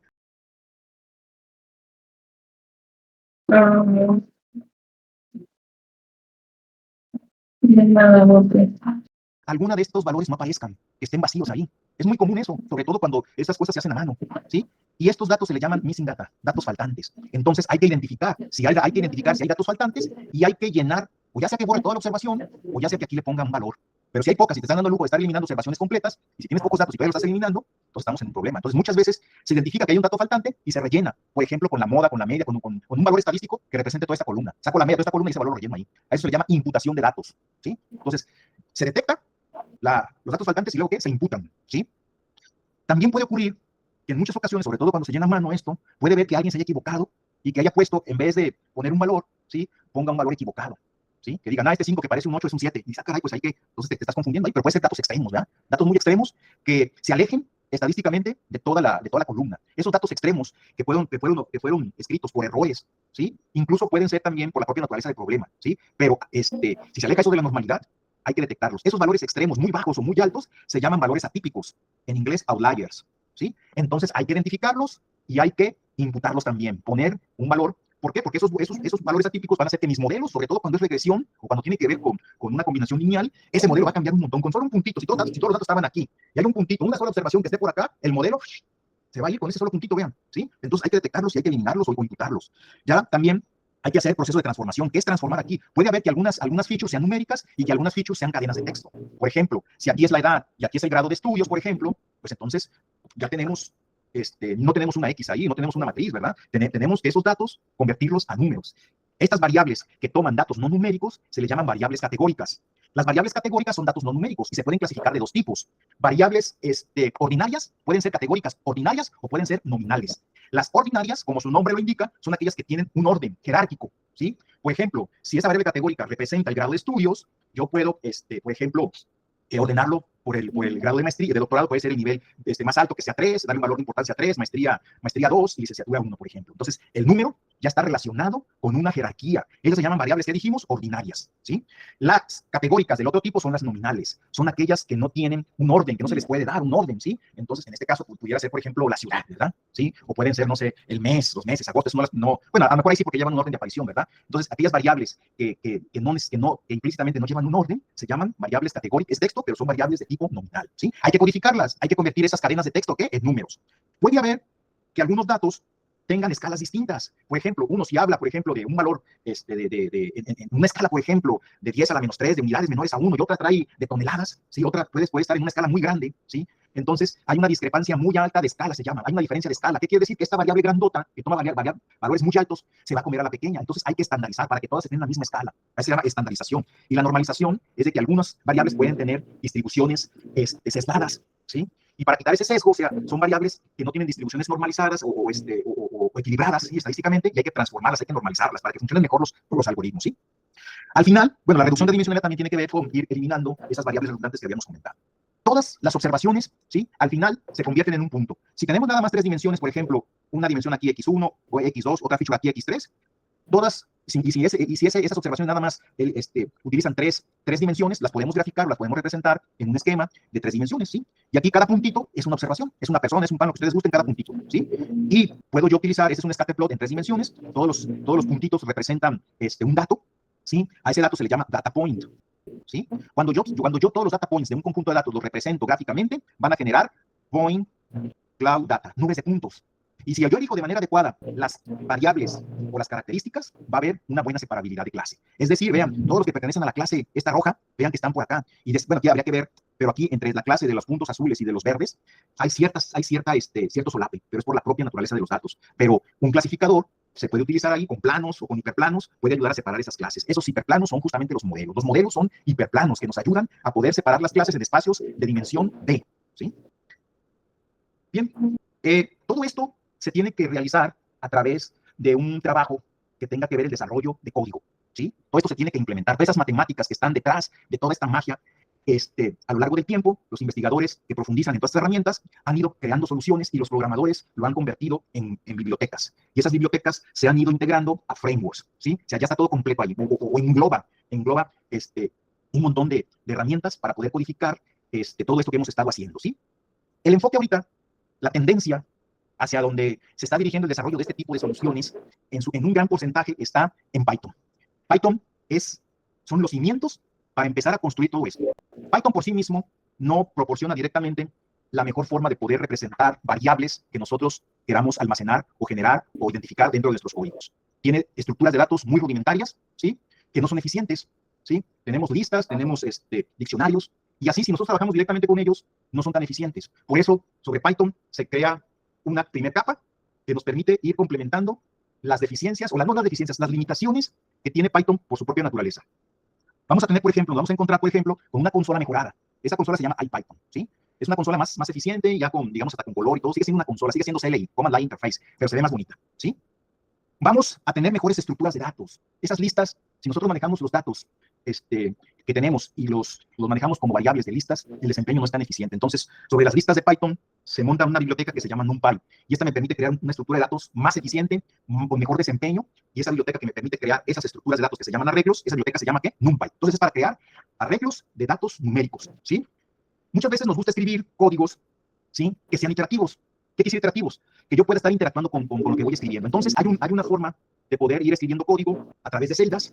Esas celdas, yo puedo ir creando dentro de una celda, puedo ir escribiendo código o puedo ir escribiendo texto. Y ese texto se escribe en un formato que se llama Markdown. Y cuando es Markdown, puedo complementar o puedo crear un texto muy rico, donde puedo escribir o crear formatos. ¿Alguien preguntó aquí? ¿María? ¿no? Sí, dígame. No nos puede interrumpirlo, pero nosotros vamos a usar Jupyter, Cloud, o qué vamos a utilizar para el proyecto, si vamos a hacer un proyecto en sí, o vamos a trabajar en código. Sí, para este tipo de curso vamos a trabajar justamente con estos cuadernos iterativos, ¿sí? Que son cuadernos de Jupyter Notebook, se llama Jupyter Notebook, ¿sí? Esos cuadernos, como les comentaba, son cuadernos iterativos, son cuadernos que se ejecutan en una interfaz web. Quiere decir que se abre una página web, por ejemplo, y ahí en esa página web va a estar ya todo mi entorno para ir escribiendo. Vamos a trabajar en Anaconda, entonces, ¿no? Sí, es lo que vamos a hacer ahorita. Ahorita, si quieren, llegamos a esa parte. ¿Sí? Okay. Sí, entonces, esos cuadernos, sí, como les digo, pueden ser, más bien, podemos incluir celdas de código o celdas de texto. Las celdas de texto las puedo enriquecer con formatos, por ejemplo, donde yo pueda ir, como si fuera un Word, puedo ir creando encabezados, puedo crear, por ejemplo, encabezados de varios niveles, puedo generar bullets, listas, tablas, insertar imágenes, cambiar formato de texto ahí, ¿sí? E insertar código ahí para visualizarlo. Eso puede ser muy interesante, eso, para que sea muy didáctico, ¿sí? Ese tipo de creación de código resulta muy, muy interesante cuando están en un proceso de enseñanza, porque va viendo uno, vamos a ir corriendo, por ejemplo, celda por celda, me puedo regresar otra vez, hacer cambios, ¿sí? Y ayuda mucho a interactuar con el código, ¿eh? Entonces, ahí, como les digo, es una aplicación web, ¿sí? Que me permite abrir el navegador, ingresar ahí a esa interfaz de programación y empezar a escribir, ¿sí? O puedo utilizar un IDE, el IDE de su preferencia, ¿sí? Anaconda, como decía la compañera, te va a instalar todo esto. Anaconda es un servicio que ustedes, si gustan, ya lo pueden ir instalando, ir preparando en su máquina para que puedan ejecutar todo esto que estamos hablando de manera local. No es algo indispensable, porque también podemos tener todo este ecosistema, prácticamente todo esto, desde la nube, como vamos a ver más adelante, ¿sí? Ahora, esto no es suficiente, hay otra capa que va a ir especificándose más. Los arreglos de NumPy son puramente numéricos. Si yo quisiera tener datos más, o sea, el NumPy me da datos homogéneos, puros números ahí. Si yo quiero almacenar desde un inicio de mi conjunto, de mi archivo CSV, que trae información numérica y cadenas de texto, puedo utilizar otra estructura más avanzada que se llama el data frame. El data frame me permite almacenar en variables datos heterogéneos.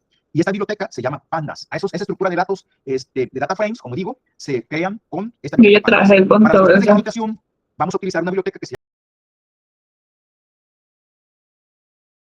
Los primeros 2 niveles, sí. SciPy, no sé qué es. Spider.com, no escuché qué era. El Live Spider.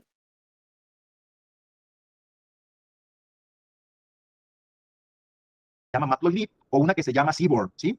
Para cuestiones de matemáticas, de álgebra lineal, está SciPy. Seaborn es para... Todo esto es para puro manejo de datos antes de Machine Learning, antes propiamente de entrar a Machine Learning. Esta biblioteca se llama Scikit-Learn y ahí vienen ya todo el workflow que habíamos comentado hace rato, ¿sí? Todos los algoritmos supervisados y no supervisados vienen ahí junto con las herramientas para hacer selección de modelo, para hacer validación cruzada. Todo eso viene ahí, las métricas, todo viene aquí ya incluido en Scikit-Learn. TensorFlow es un framework que nos permite poder trabajar ya a un nivel más especializado, por ejemplo, para redes neuronales. Aquí ya se manejan estructuras de datos de tipo tensorial y puedo yo ya trabajar con redes neuronales de más capas. Aquí también trae redes neuronales, pero esas redes neuronales es el perceptor multicapa y esas son redes neuronales superficiales. Si yo quiero trabajar con redes neuronales profundas, tengo que utilizar TensorFlow o PyTorch. Ayuda mucho a la cuestión de regresión lineal, porque esta nos va a proporcionar muchas herramientas que Scikit-Learn no tiene para hacer la evaluación de los algoritmos. Otro nivel ya más alto tiene que ver con la creación de modelos de forma automática. Está PyCaret y AutoML. Entonces, nos permite poder crear modelos prácticamente de forma automática. No es tan conveniente porque no hay tanto control sobre el proceso de modelado de mis datos, pero está en un alto nivel. Y hay también otras herramientas que permiten trabajar con la IA explicativa. ¿Qué quiere decir explicativa? Que no solamente generamos modelos predictivos, sino también permite poder interpretar y ver cómo están influyendo las features de manera global, ¿sí? Que, por ejemplo, si yo estuviera haciendo un estudio sobre alguna enfermedad y tengo ciertas características, esta ya explicativa con los valores CHAP, por ejemplo, con los CHAP values, puedo ver el nivel de importancia que está teniendo cada una de esas features, ¿sí? A nivel global o en las predicciones individuales también. Esto permite concentrarse al momento de decir qué parte yo, si estoy estudiando, por ejemplo, alguna enfermedad, qué es de todas las variables la que más está impactando, ¿sí? Para poder dar soluciones que ayuden a resolver un problema, ¿verdad? No solamente a predecir, sino utilizar la IA para poder definir qué es lo que más afecta a ese problema. Y aquí está Scikit-Learn, lo que les decía. Viene todo, todo esto es programación enfocada a objetos. Todo lo que creamos aquí va a necesitar definir o cargar una clase y luego instanciar estas clases para poder crear objetos de esa clase, por ejemplo, un clasificador, y luego con métodos, ¿sí? Ir entrenándolo. Entonces es muy sencillo, ¿verdad? Para trabajar con esto, porque todo esto trabaja en un enfoque orientado a objetos. Entonces, aquí en Scikit-Learn trae todas las herramientas para hacer clasificación, para hacer regresión, para hacer clustering, vean, todo esto es supervisado y esto es no supervisado, ¿sí? Y para la parte de eliminación de redundancia, trae también esta parte de PSA, por ejemplo. Para la parte de selección de algoritmos, hay un mecanismo que se llama validación cruzada, por ejemplo, o tuning de hiperparámetros. Todas esas herramientas vienen aquí en selección de modelo. Y lo que decíamos, los datos en bruto, hay que procesarlos, hay que preprocesarlos para resolver los problemas que habíamos comentado hace rato, ¿verdad?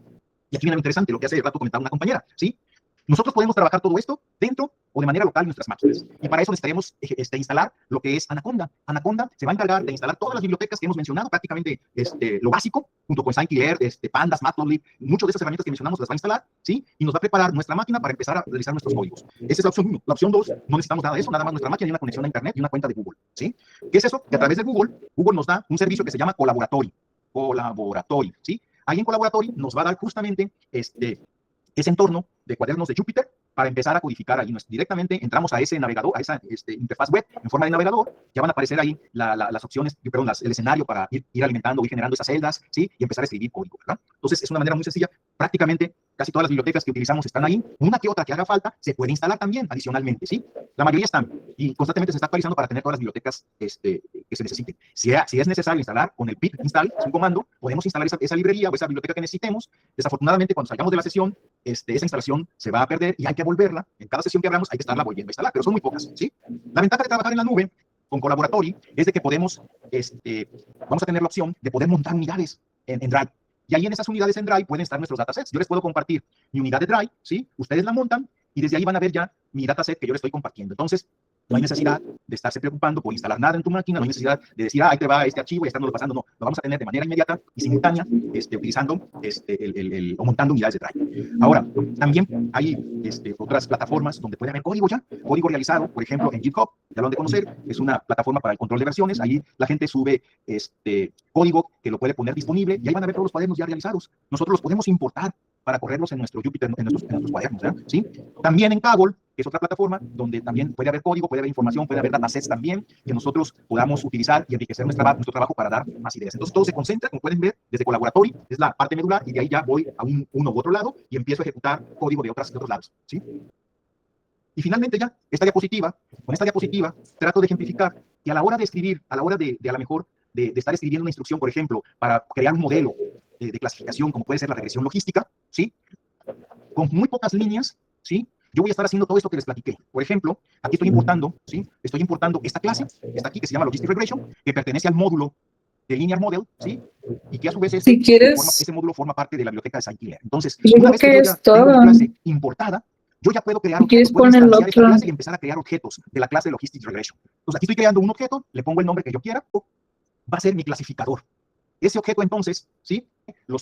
Estoy creando ese objeto, estoy creando una instancia de la clase de Logistic Regression, y en esa misma instrucción, con un método que se llama feed, le estoy pasando el conjunto de entrenamiento, le estoy pasando la matriz de características junto con el vector de etiquetas, ¿sí? Con esta sola instrucción, así como si fuera magia, ya quedó entrenado mi modelo. CLF ya tiene lo voy a volver a decir ya tiene todo, mañana. ya está listo para que con otra instrucción, clf.predict, y le paso una observación, y aquí ya me va a dar ¿qué?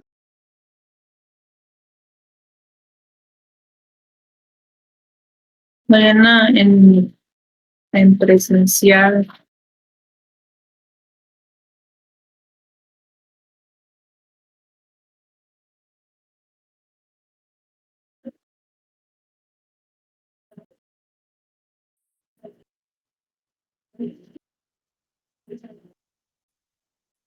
Se está viendo ahí medio volteado, ¿verdad? Tengo pantalla, estaban con, ¿verdad? Entonces, con módulo, algunos ya afinar el lenguaje. Bien, esos términos que se van a estar utilizando serían, por ejemplo, definir lo que es el espacio de entrada, el espacio de salida, espacio de hipótesis, conjunto de entrenamiento, función de pérdida, función de costo, overfitting, underfitting. O sea, hay una terminología muy amplia, pero que ayuda mucho a poder definir con claridad qué es o en qué consiste esta disciplina, ¿sí? Ya lo habíamos mencionado, vamos a empezar con el primero, ya habíamos mencionado en qué consiste la característica. Una característica también puede ser identificada como rasgo o como atributo, ¿sí? En inglés ya habíamos mencionado que se identifica como feature. Matemáticamente se representa como una cantidad escalar. Vean ahí X, esa X no está negrita, está indicando que es una cantidad de una sola dimensión. Trae un subíndice ahí que indica el número o el tipo de la característica, ¿sí? Porque podemos, más bien el índice de la característica, ¿sí? Entonces, cada objeto, cada ítem, cada ejemplo, como pueden ver dentro del idioma español, cuando se traduce, pues ya va a depender ahora sí que de cómo quieran hacer esa traducción del término en inglés, pero aquí en inglés normalmente le llaman ítem, ¿sí? Y cuando los traducen, pues le pueden llamar objeto, le pueden llamar instancia, observación, muestra o ejemplo, ¿sí? Entonces, cada objeto o cada muestra va a tener distintas características, ¿sí? Esas características ya las hemos visto que en el caso puede ser, por ejemplo, atributos del paciente relacionados con su edad, con su peso, con su presión arterial, ¿sí? Y pues ese es un caso muy particular. En general, las características van a estar variando en su tipo. Aquí las tenemos distribuidas o identificadas en 3 tipos. Pueden ser características de tipo booleano, son aquellas que pueden almacenar o pueden identificar un valor que puede ser ya sea falso o verdadero, ¿sí? Por ejemplo, ahí en el caso de si el objeto de estudio fuera un correo, pues un atributo del correo pudiera ser si dentro del asunto trae la palabra dinero, y esa característica para ese atributo pudiera tener un valor de sí o no, ¿verdad? De verdadero o falso, ¿verdad? ¿Sí? También puede haber características que sean de tipo numérico, ¿sí? Entonces, hablando del mismo correo, pues puede ser que ya dentro del propio correo, del propio cuerpo, traiga, o esa característica contemple la cantidad de veces que aparece una determinada palabra, ¿verdad? Entonces, ese número pues va a ser un entero, ¿sí? Que va a indicar las veces que apareció en ese correo una cadena determinada, ¿sí? Entonces, el valor que está almacenando es numérico, ¿sí? Otro tipo de categoría puede ser aquella que almacena valores que son cadenas, ¿sí? A esas variables les decimos que son categóricas, ¿sí? Son características categóricas. Y habíamos dicho que esas categorías pues, pueden ser de 2 tipos, ¿ya? Pueden ser ordinarias o nominales, como lo habíamos mencionado la vez anterior, ¿sí? La clase anterior. Entonces, todas las características relacionadas con un objeto se van a agrupar y se agrupan en un vector. Ese vector, donde están todas las características de un objeto, se le llama vector de características y se representa con una X también, pero esa X ya no es negrita porque es, ahora sí, una cantidad tipo vector, ¿verdad? Entonces, todas esas características que están relacionadas directamente con el objeto de estudio se organizan en un vector. Ahí lo estamos viendo entonces ya. Tiene voy a poner aquí, tiene ya ahora sí la notación de una X negrita para indicar que es un vector eso, ¿verdad? Y aquí estarían todos cada una de los atributos para un individuo, para un objeto, ¿sí? Ordenados hasta la última característica que se identifica con la letra D para indicar que es el número de dimensión, ¿sí? Déjenme silenciar esto aquí. Muy bien, entonces, en el caso muy particular que tengamos un problema nada más con una D igual a 3, es decir, con 3 dimensiones, ¿sí? Esos valores en algún momento, pues tienen que convertir, esas características ya están representadas numéricamente, entonces, al momento que nosotros quisiéramos representarlas gráficamente, pues podemos hacerlo en un espacio de 3 dimensiones como máximo, ¿sí? Puede ser 2 o 3 máximo, ya 4 dimensiones ya no se puede representar gráficamente, pero en el caso de que se trate más de 3 características, ya se habla ahí ya de un hiperespacio, ¿sí? Entonces, con dos características es un plano y todos son puntitos ahí en ese plano, ¿sí? Una característica, el eje X, por ejemplo, es la característica 1, podemos ver así aquí, este es el eje X2 y este es el X1, y todas las características van a estar representadas pero todos los objetos, todas las observaciones van a estar representadas en un espacio de 2 dimensiones, ¿sí? A ese espacio donde se representan por puntos se le llama espacio de características, feature space, ¿sí? Y a los puntitos, cada puntito se le llama un punto de datos, un data point, ¿sí? Aquí ya tenemos otro caso donde las características, los vectores forman parte de un espacio de tres dimensiones, y aquí ya tenemos justamente ese puntito, que son las coordenadas de cada una de las 3 características de ese objeto, ¿sí? Y se agrupan y forman nubes de puntos, son nubes de datos, ¿ah? Muy bien. Déjenme borrar aquí. Ahora sí. Importante aquí en los conceptos relacionados con Machine Learning, que es el concepto de patrón. Un patrón es un arreglo de datos que es reconocible, es observable, ¿sí? Y que se repite, ¿sí? Se va repitiendo. Entonces, los data points que hace rato mencionábamos, se van a agrupar, se van a organizar de alguna forma para crear un patrón, ¿verdad? Y ese patrón siempre se va a estar repitiendo, que los objetos que pertenezcan a una determinada clase se van a agrupar, ¿sí? De alguna forma, ¿sí? Y van siguiendo esta repetición, ¿sí? Eso de observable puede ser relativo, ¿verdad? Porque, como les comentaba, nosotros hasta 3 dimensiones podemos representarlos gráficamente, más de 3 dimensiones ya estamos hablando de hiperespacio, pero las máquinas sí pueden observar patrones que sigan los datos, ¿sí? Machine Learning justamente se encarga de eso, de desarrollar sistemas que se encarguen de identificar patrones, ¿sí? Esos patrones, como ya les habíamos comentado, se pueden agrupar, y esas agrupaciones se les llama clusters, ¿sí? Pueden formar clusters, ¿sí? Ahora, también esos patrones deben de tener, pues, relaciones, ¿verdad? Pueden tener relaciones con alguna respuesta, ¿sí? Si no hay una relación de esos datos con una variable de respuesta, pues esos datos no nos van a dar información importante para poder luego convertirlo a eso a un modelo, ¿sí? Entonces, siempre debe haber relaciones entre las características y lo que nosotros queramos identificar, por ejemplo, una clase, ¿verdad? ¿Sí?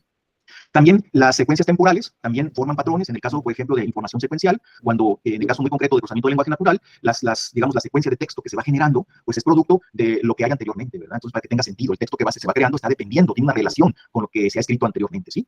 Y hay patrones también en las anomalías. Ahora sí que eso es contrario a esas correlaciones que se mencionaban anteriormente de las variables, de las características con alguna respuesta, ¿sí? Y esa no relación que hay puede estar vinculada a lo que se conocen como anomalías. Entonces, algo que se sale del patrón normal son puntos, ¿sí? Está de cuenta que todo lo que pertenece a una clase o a un comportamiento, como ya dijimos, forma agrupaciones o clusters, pero puede haber alguna observación que se salió de ahí, y esa se le llama outlier o anomalía. Puede ser también información importante, porque ese puede ser resultado de algo anómalo, de algo indebido, por ejemplo, de un patrón de ataque, de una actividad maliciosa, ¿verdad? Entonces, también los patrones o los datos que se salen de los patrones, en muchos casos es importante también estudiarlos, porque eso también da información, ¿sí? Muy bien. El siguiente término que vamos a ver tiene que ver con la clase. La clase son los estados de la naturaleza, ¿sí? Entonces, todos los objetos que pertenecen a algo común, que tienen relaciones comunes, ¿sí? Se van a agrupar y le vamos a llamar a eso clase, ¿sí? Por ejemplo, el número de clases que nosotros podamos identificar puede ser de 2 o de más, ¿sí? De 2 o más tipos. Por ejemplo, aquí en este scatterplot es una forma de representar esos datos mediante este gráfico, ¿sí?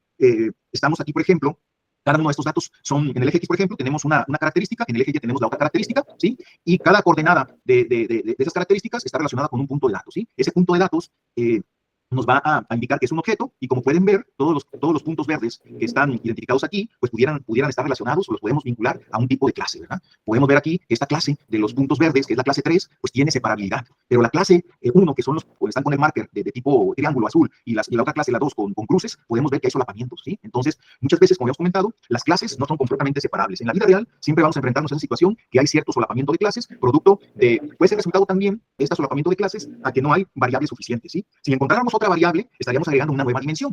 Y si es una muy buena variable, va a ayudar a que el solapamiento se disminuya, ¿verdad? Entonces, si se trabaja de manera adecuada buscando variables que ayuden al problema, pues eso va también a crear mejores clasificadores, ¿verdad?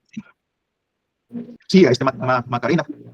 ¿Las clases lo determina el experto en el área, o los va determinando modelos acorde a las variables que va detectando? Sí, mira, ya lo habíamos comentado, la clase de ayer, el experto, ¿sí? Es el que te va a proporcionar los datos. Nosotros si está fuera de nuestro dominio, ¿sí? No contamos con el conocimiento para poder identificar las variables que son relevantes en un campo determinado. Él, como experto, puede darte ya los datos etiquetados, y estaríamos hablando de aprendizaje supervisado. Él va a decirte, o él va a saber cuáles son las clases que él necesita identificar, ¿sí? Cuáles son las decisiones que él tiene que hacer. Concretamente, un problema que estuvimos trabajando en la parte de medicina. Ellos tenían o tienen un problema en el campo de la cefalometría, donde se tienen que tomar decisiones para extraer piezas dentales que sean necesarias para un tratamiento de ortodoncia. Entonces, los tratamientos de ortodoncia en algún momento se tiene que hacer una extracción de una pieza, de dos piezas en grupos de dos, ¿sí? Entonces, ellos lo hacen en base a un registro que se hace de los rayos X de la cabeza. Ellos determinan, creo que 19 landmarks, puntos de referencia, echan rayas ahí, sacan distancias, sacan ángulos, generan también, califican al paciente en varias situaciones, y con toda esa información ellos toman 5 decisiones. Decisiones de no hacer extracciones, decisiones de extraer un par de piezas de arriba, o 2 de arriba, o 4 de abajo y 4 de arriba, ¿sí? Entonces, esas decisiones yo no se las voy a dar, es la disciplina la que ellas toman. En este caso,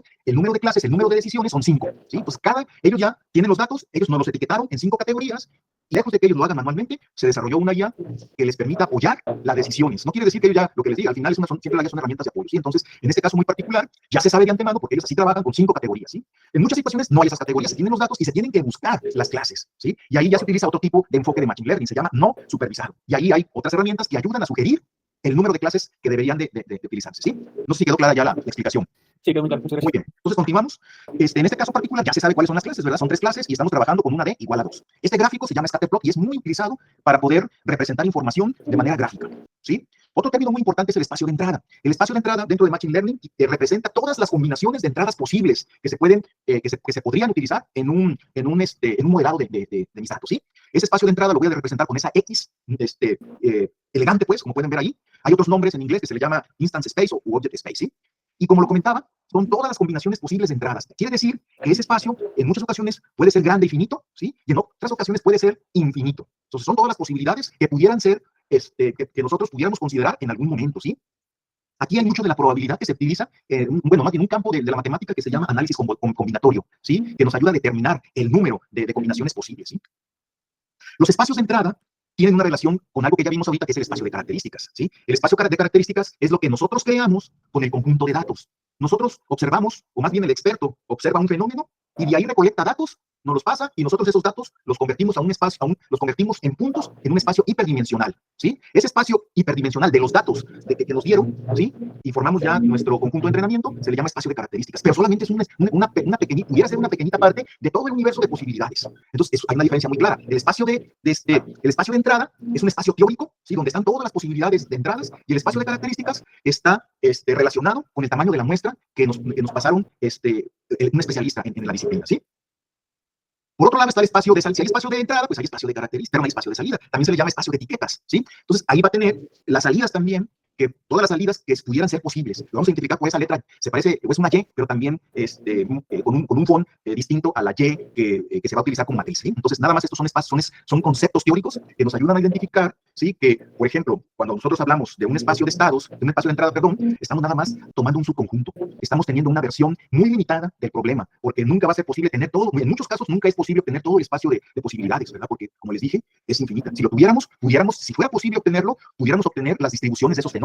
Y si fuera así, ya no se enfocaría para nada en Machine Learning, porque ya hubiera una manera matemática de representar ese fenómeno, ¿verdad? Entonces, la propia limitación que nosotros tenemos sobre el problema nos lleva a que la alternativa es irse por generalizar algo en base a una muestra muy pequeña de la realidad, ¿sí?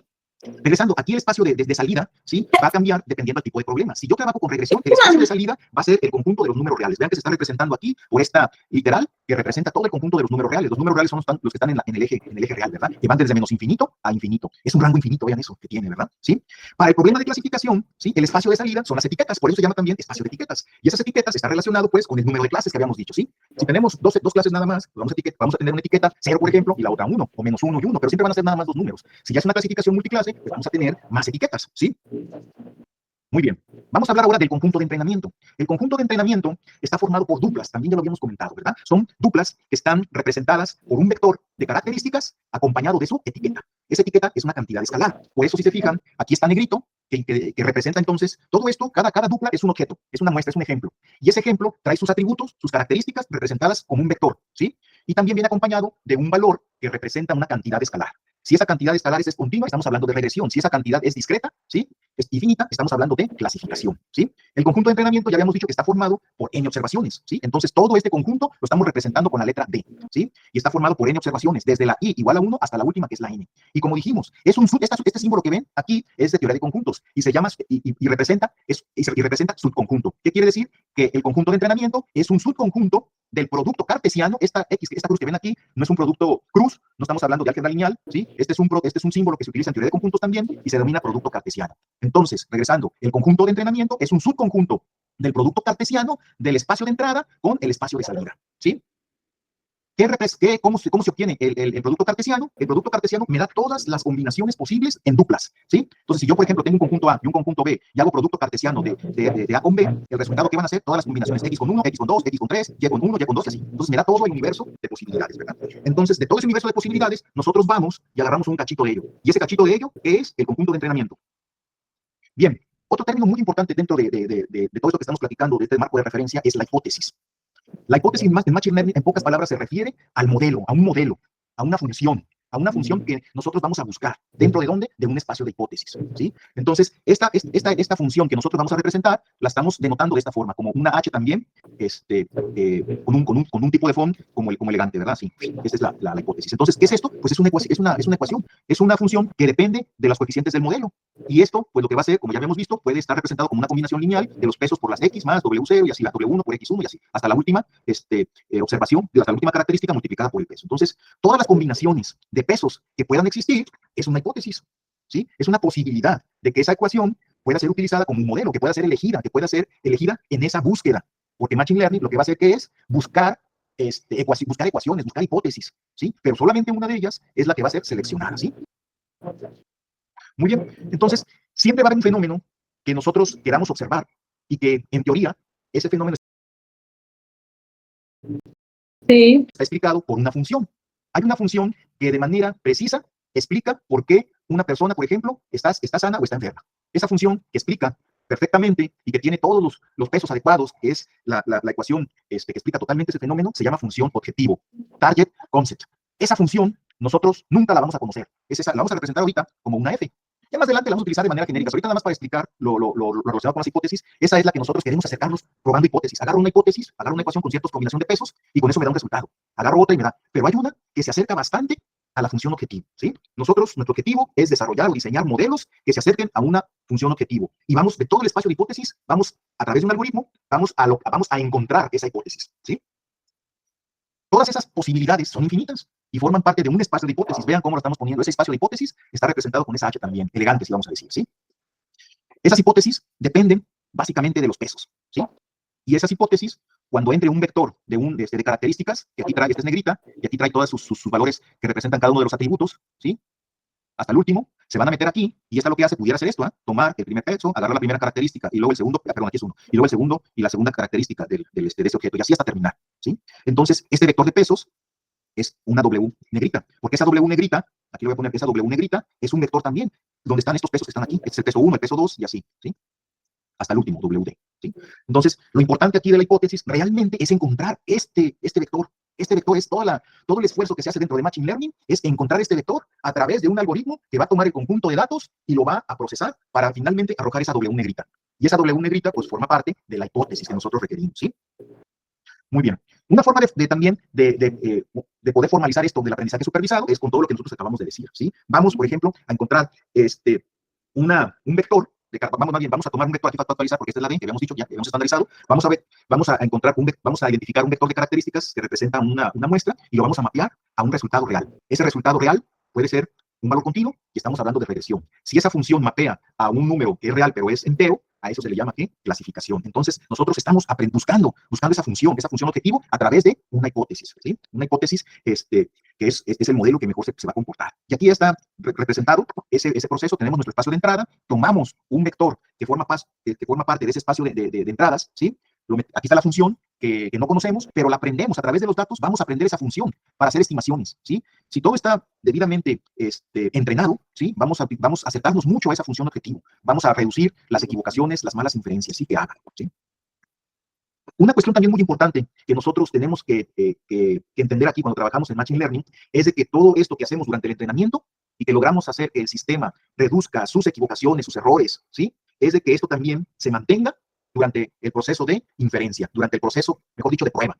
Y ese proceso de prueba se hace con datos no vistos. Si nada más durante el entrenamiento logramos reducir el error y encontramos una hipótesis que se comporta bien en el entrenamiento, y luego vamos al conjunto de prueba y hacemos la evaluación de esa hipótesis y vemos que los errores o el desempeño está muy bajo, eso quiere decir que mi hipótesis no tiene la capacidad de generalización, ¿sí? Entonces, una cuestión importante es de que nuestros modelos que nosotros desarrollemos tengan la capacidad de generalización, es decir, que también se comporten bien con datos nunca vistos, ¿sí?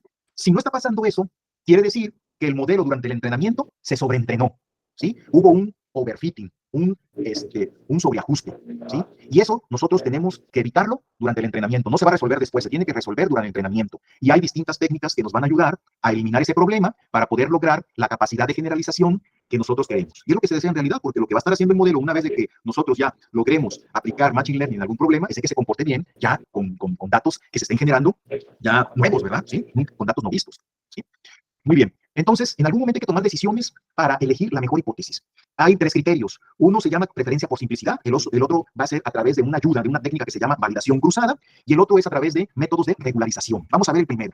Hay un término o algún concepto que se llama la navaja de Ockham. Ese tiene que ver con algo muy antiguo, de un monje de la antigüedad, que decía que aquel problema, que en igualdad de condiciones, la solución más simple es la mejor, ¿sí? Entonces aquí tenemos un escenario donde tenemos 2 características, o más bien una característica nada más, ¿sí? Tenemos una característica y una variable objetivo, ¿sí? Los datos, como pueden ver, están representados aquí linealmente, y el modelo que está ajustando estos datos es esta ecuación lineal que están viendo aquí. Esa sería una hipótesis, ¿sí? Es una hipótesis donde nada más tengo un solo parámetro, que es este sería el W1, y este otro sería el W0. Entonces, esta hipótesis con estos 2 parámetros es suficiente para poder para hacer predicciones, ¿sí?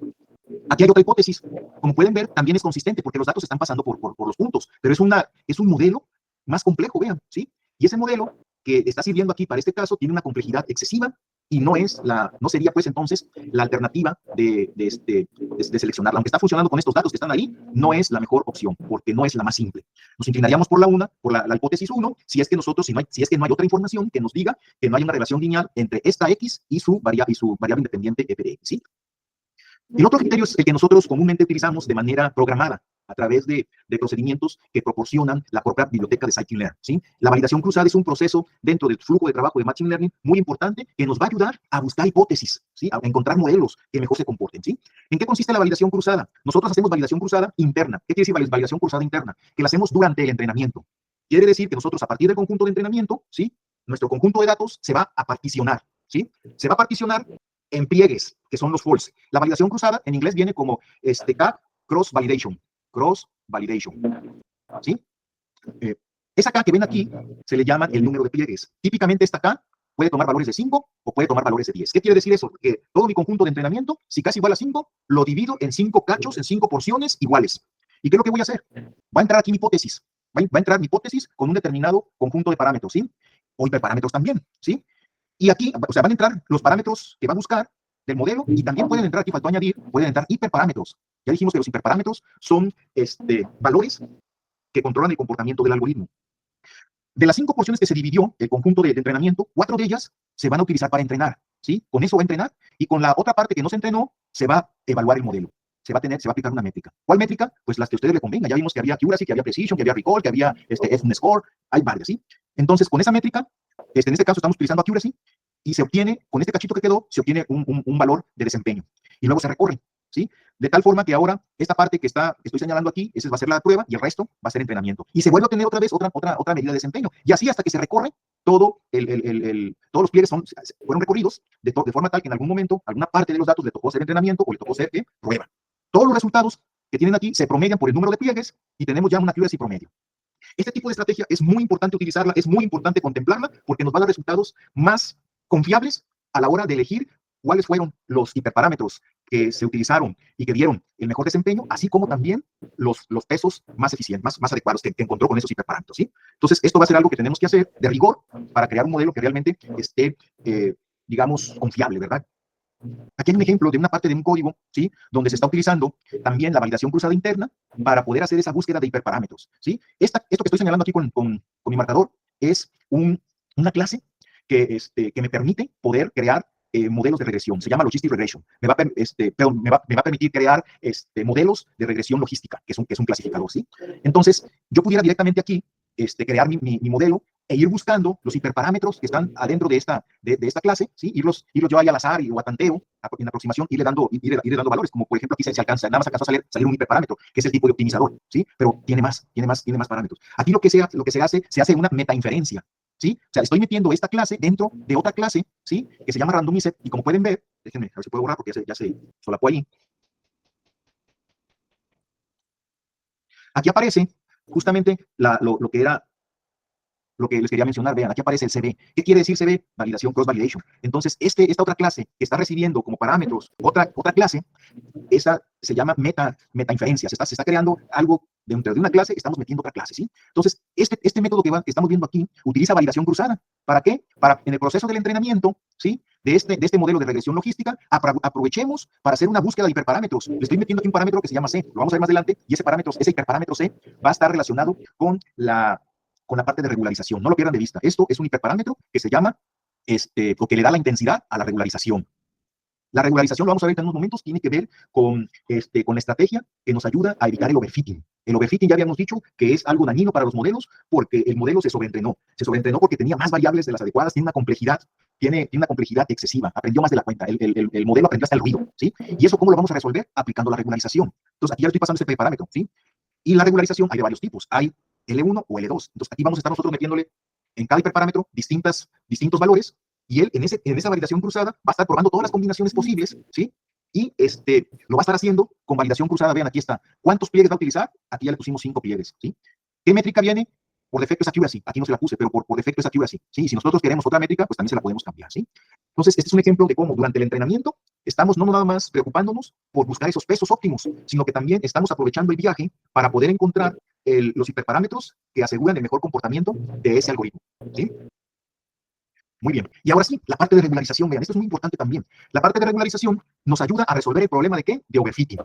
Cuando un modelo aprende más de la cuenta, se comporta muy bien en el entrenamiento, podemos reducir incluso el error hasta 0, pero a la hora que nosotros agarremos ese modelo sobreajustado y vayamos con datos no vistos, el desempeño va a ser terrible.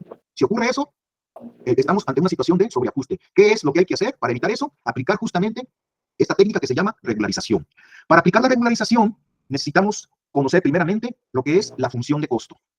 La función de costo, ya lo habíamos dicho, es parte del corazón de los modelos de los algoritmos de Machine Learning. Todo algoritmo de Machine Learning debe incluir una función de costo, ¿sí? Entonces, ahorita vamos a poner una pequeña pausa a lo que es la regularización, ¿sí? Que ya sabemos nos va a ayudar a resolver el problema de sobreajuste, pero la regularización actúa directamente sobre la función de costo.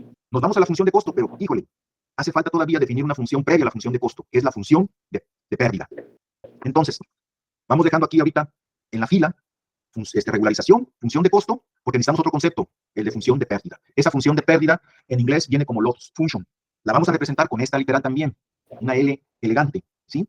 Y es una forma cuantitativa, en pocas palabras, la función de pérdida, de lo que se trata es ir midiendo muestra por muestra, o de manera individual, cada muestra, ¿sí? Que nosotros metamos a ese modelo, ver la predicción y ver el valor real, el valor verdadero, y esa diferencia que exista se le va a llamar pérdida, ¿sí? Entonces, la función de pérdida me está determinando cuánto error hubo, cuánta diferencia existió entre lo que predijo mi modelo, en lo que predijo mi hipótesis, con respecto al valor verdadero, ¿sí? Aquí lo estoy representando. Pueden ver entonces que es una función, esos dos puntos significan tal que, es una función tal que realiza un mapeo, todo eso que ven aquí, esta flecha para acá significa mapeo, mapea un par de valores, mapea este primer elemento que es la hipótesis, ¿sí? Evaluada en una observación particular y junto con su etiqueta verdadera. En pocas palabras, todo esto es la y-hat para una observación XY, para un vector XY de entrada, junto con su etiqueta verdadera. Eso es lo que entra. Entran dos valores en pocas palabras. ¿Y qué devuelve? Devuelve, eso lo mete a la función y devuelve un valor que es un valor que real. Ese valor real representa el error, ¿sí? Representa la equivocación, la medida de equivocación. ¿Qué tanto se equivocó? Es una cantidad de una sola dimensión. Es un número real, en pocas palabras, ¿sí? Entonces, las funciones de pérdida lo que hacen es cuantificar las disimilitudes, las discrepancias, los errores de manera individual. Es decir, observación por observación. Yo en una observación checo, saco la función de costo, le aplico la función de costo y veo cuánto se equivocó. Y ya, registro ese valor. Me paso a la siguiente observación. Vean que aquí hay estas son los índices de cada una de nuestras muestras, ¿verdad? De nuestros ejemplos. Entonces, la función de costo me da el error individual, ¿sí? De cada observación. La función de costo la función de pérdida forma parte muy importante dentro del proceso de búsqueda de modelos, de búsqueda de hipótesis, ¿sí? Porque eso es lo que nosotros queremos, es que esos errores que Lo lógico es pensar que esos errores sean cada vez, o que sean lo más pequeños posibles. Entonces, la idea es que nosotros no lo veamos de manera individual, sino que todos esos errores que los juntemos, los vamos a juntar. Todas esas pérdidas que tengamos, todo eso que nos entregó la función de costo, de caso por caso, de muestra por muestra, los metamos a una sola función. Cuando todas esas pérdidas las metemos a una sola función, ¿sí? Aquí, bueno, antes de eso, una cosa muy importante es de que las pérdidas siempre deben ser positivas, ¿sí? Porque si tengo pérdidas positivas y pérdidas negativas, ambos son cosas malas. Pero como yo les dije hace ratito, yo necesito juntar todas esas pérdidas y sumarlas. Todos los errores y los sumo. Pero si tengo errores negativos y errores negativos y ambas cosas son malas, porque se están yendo de la realidad, y al momento en que yo quiera sumar todo, va a ser engañoso, porque algunos errores negativos o discrepancias negativas con otras discrepancias positivas se van a cancelar y me va a dar una impresión falsa. Más por dar un ejemplo, si me equivoqué 10 veces con positivos y me equivoqué 10 veces con negativo, en realidad me equivoqué 20 veces, ¿sí? Pero si la sumo así tal cual, ¿qué va a pasar? Me va a decir error cero. ¿Y cuál? ¿Cuál error cero? Me equivoqué 20 veces. Entonces es importante que esa función de costo regrese un número real, sí, pero un número ¿qué? Positivo. Ya sea cero o mayor que cero, pero nunca negativos, ¿sí? Entre más se acerque a cero, quiere decir que mis pérdidas son muy pequeñas y ese es un buen modelo, ¿sí? ¿Sí? ¿Quién preguntó? ¿Cuándo podría darse el caso en el que un error sea negativo? Cuando por ejemplo,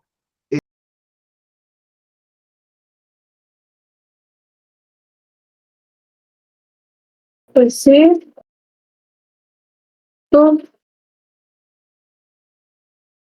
ya te puesto,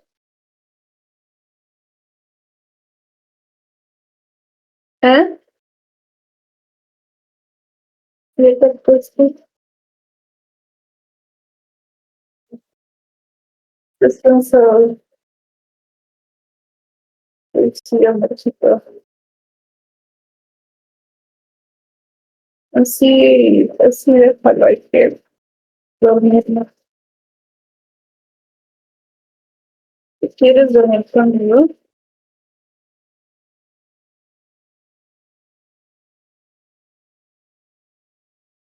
va. ¿Cuánto lleva?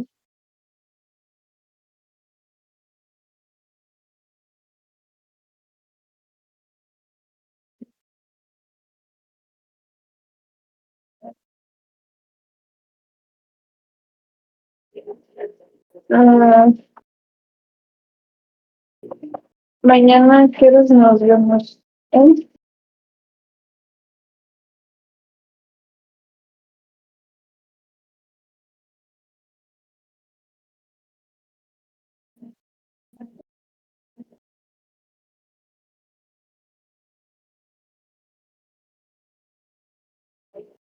¿8:10? ¿Estoy a las 8:10 o que esté ahí a las 8:10?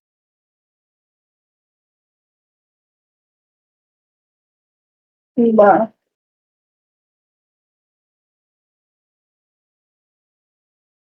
sí, la putacita.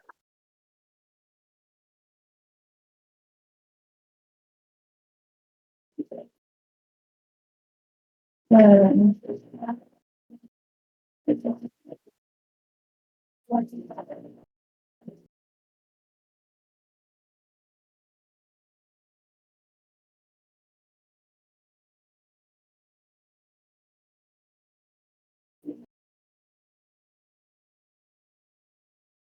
Oye, si tú piensas en un objeto que como símbolo de nuestros signos sociales, ¿cuál sería? Un objeto como símbolo de nuestros 6 meses sociales, ¿cuál sería? 6 mesesotes.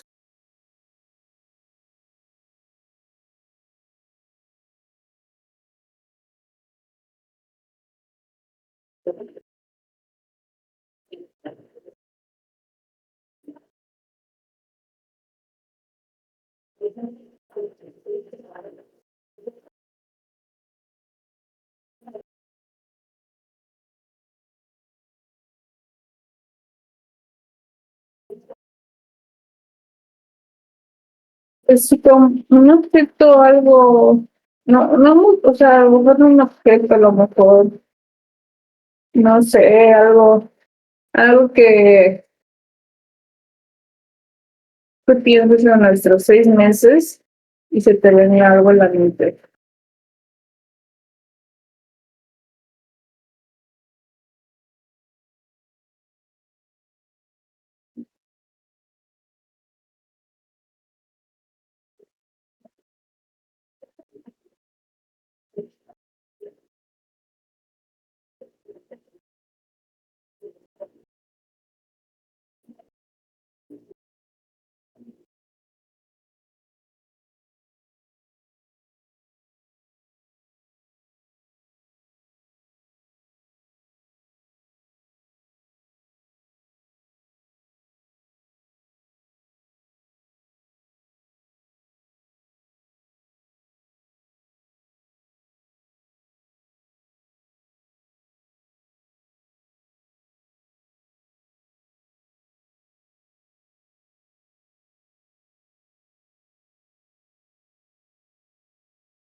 ¿No?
¿No?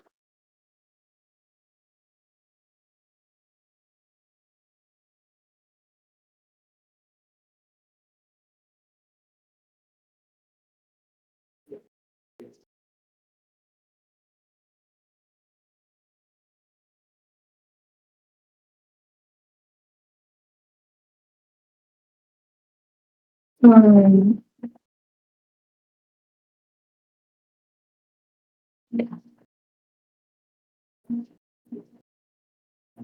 no, nada.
No, mi amor.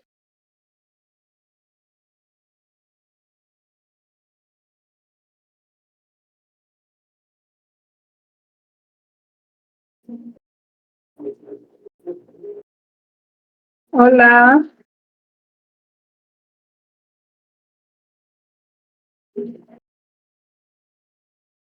Hola.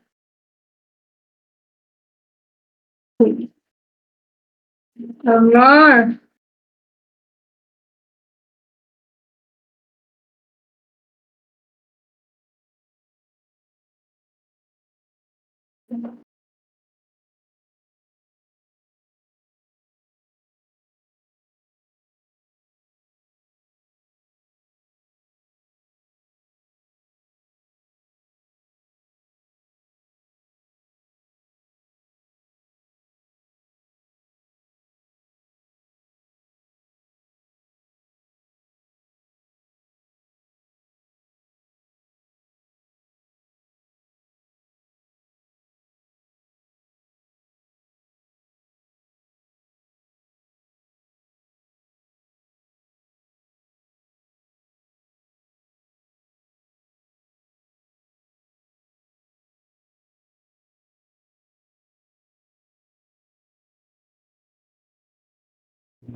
¿Aló?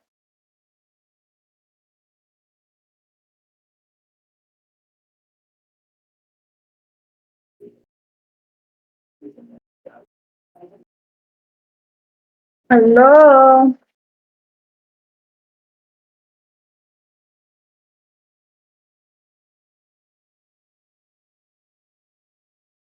Ya vámonos. Ándale. Vámonos.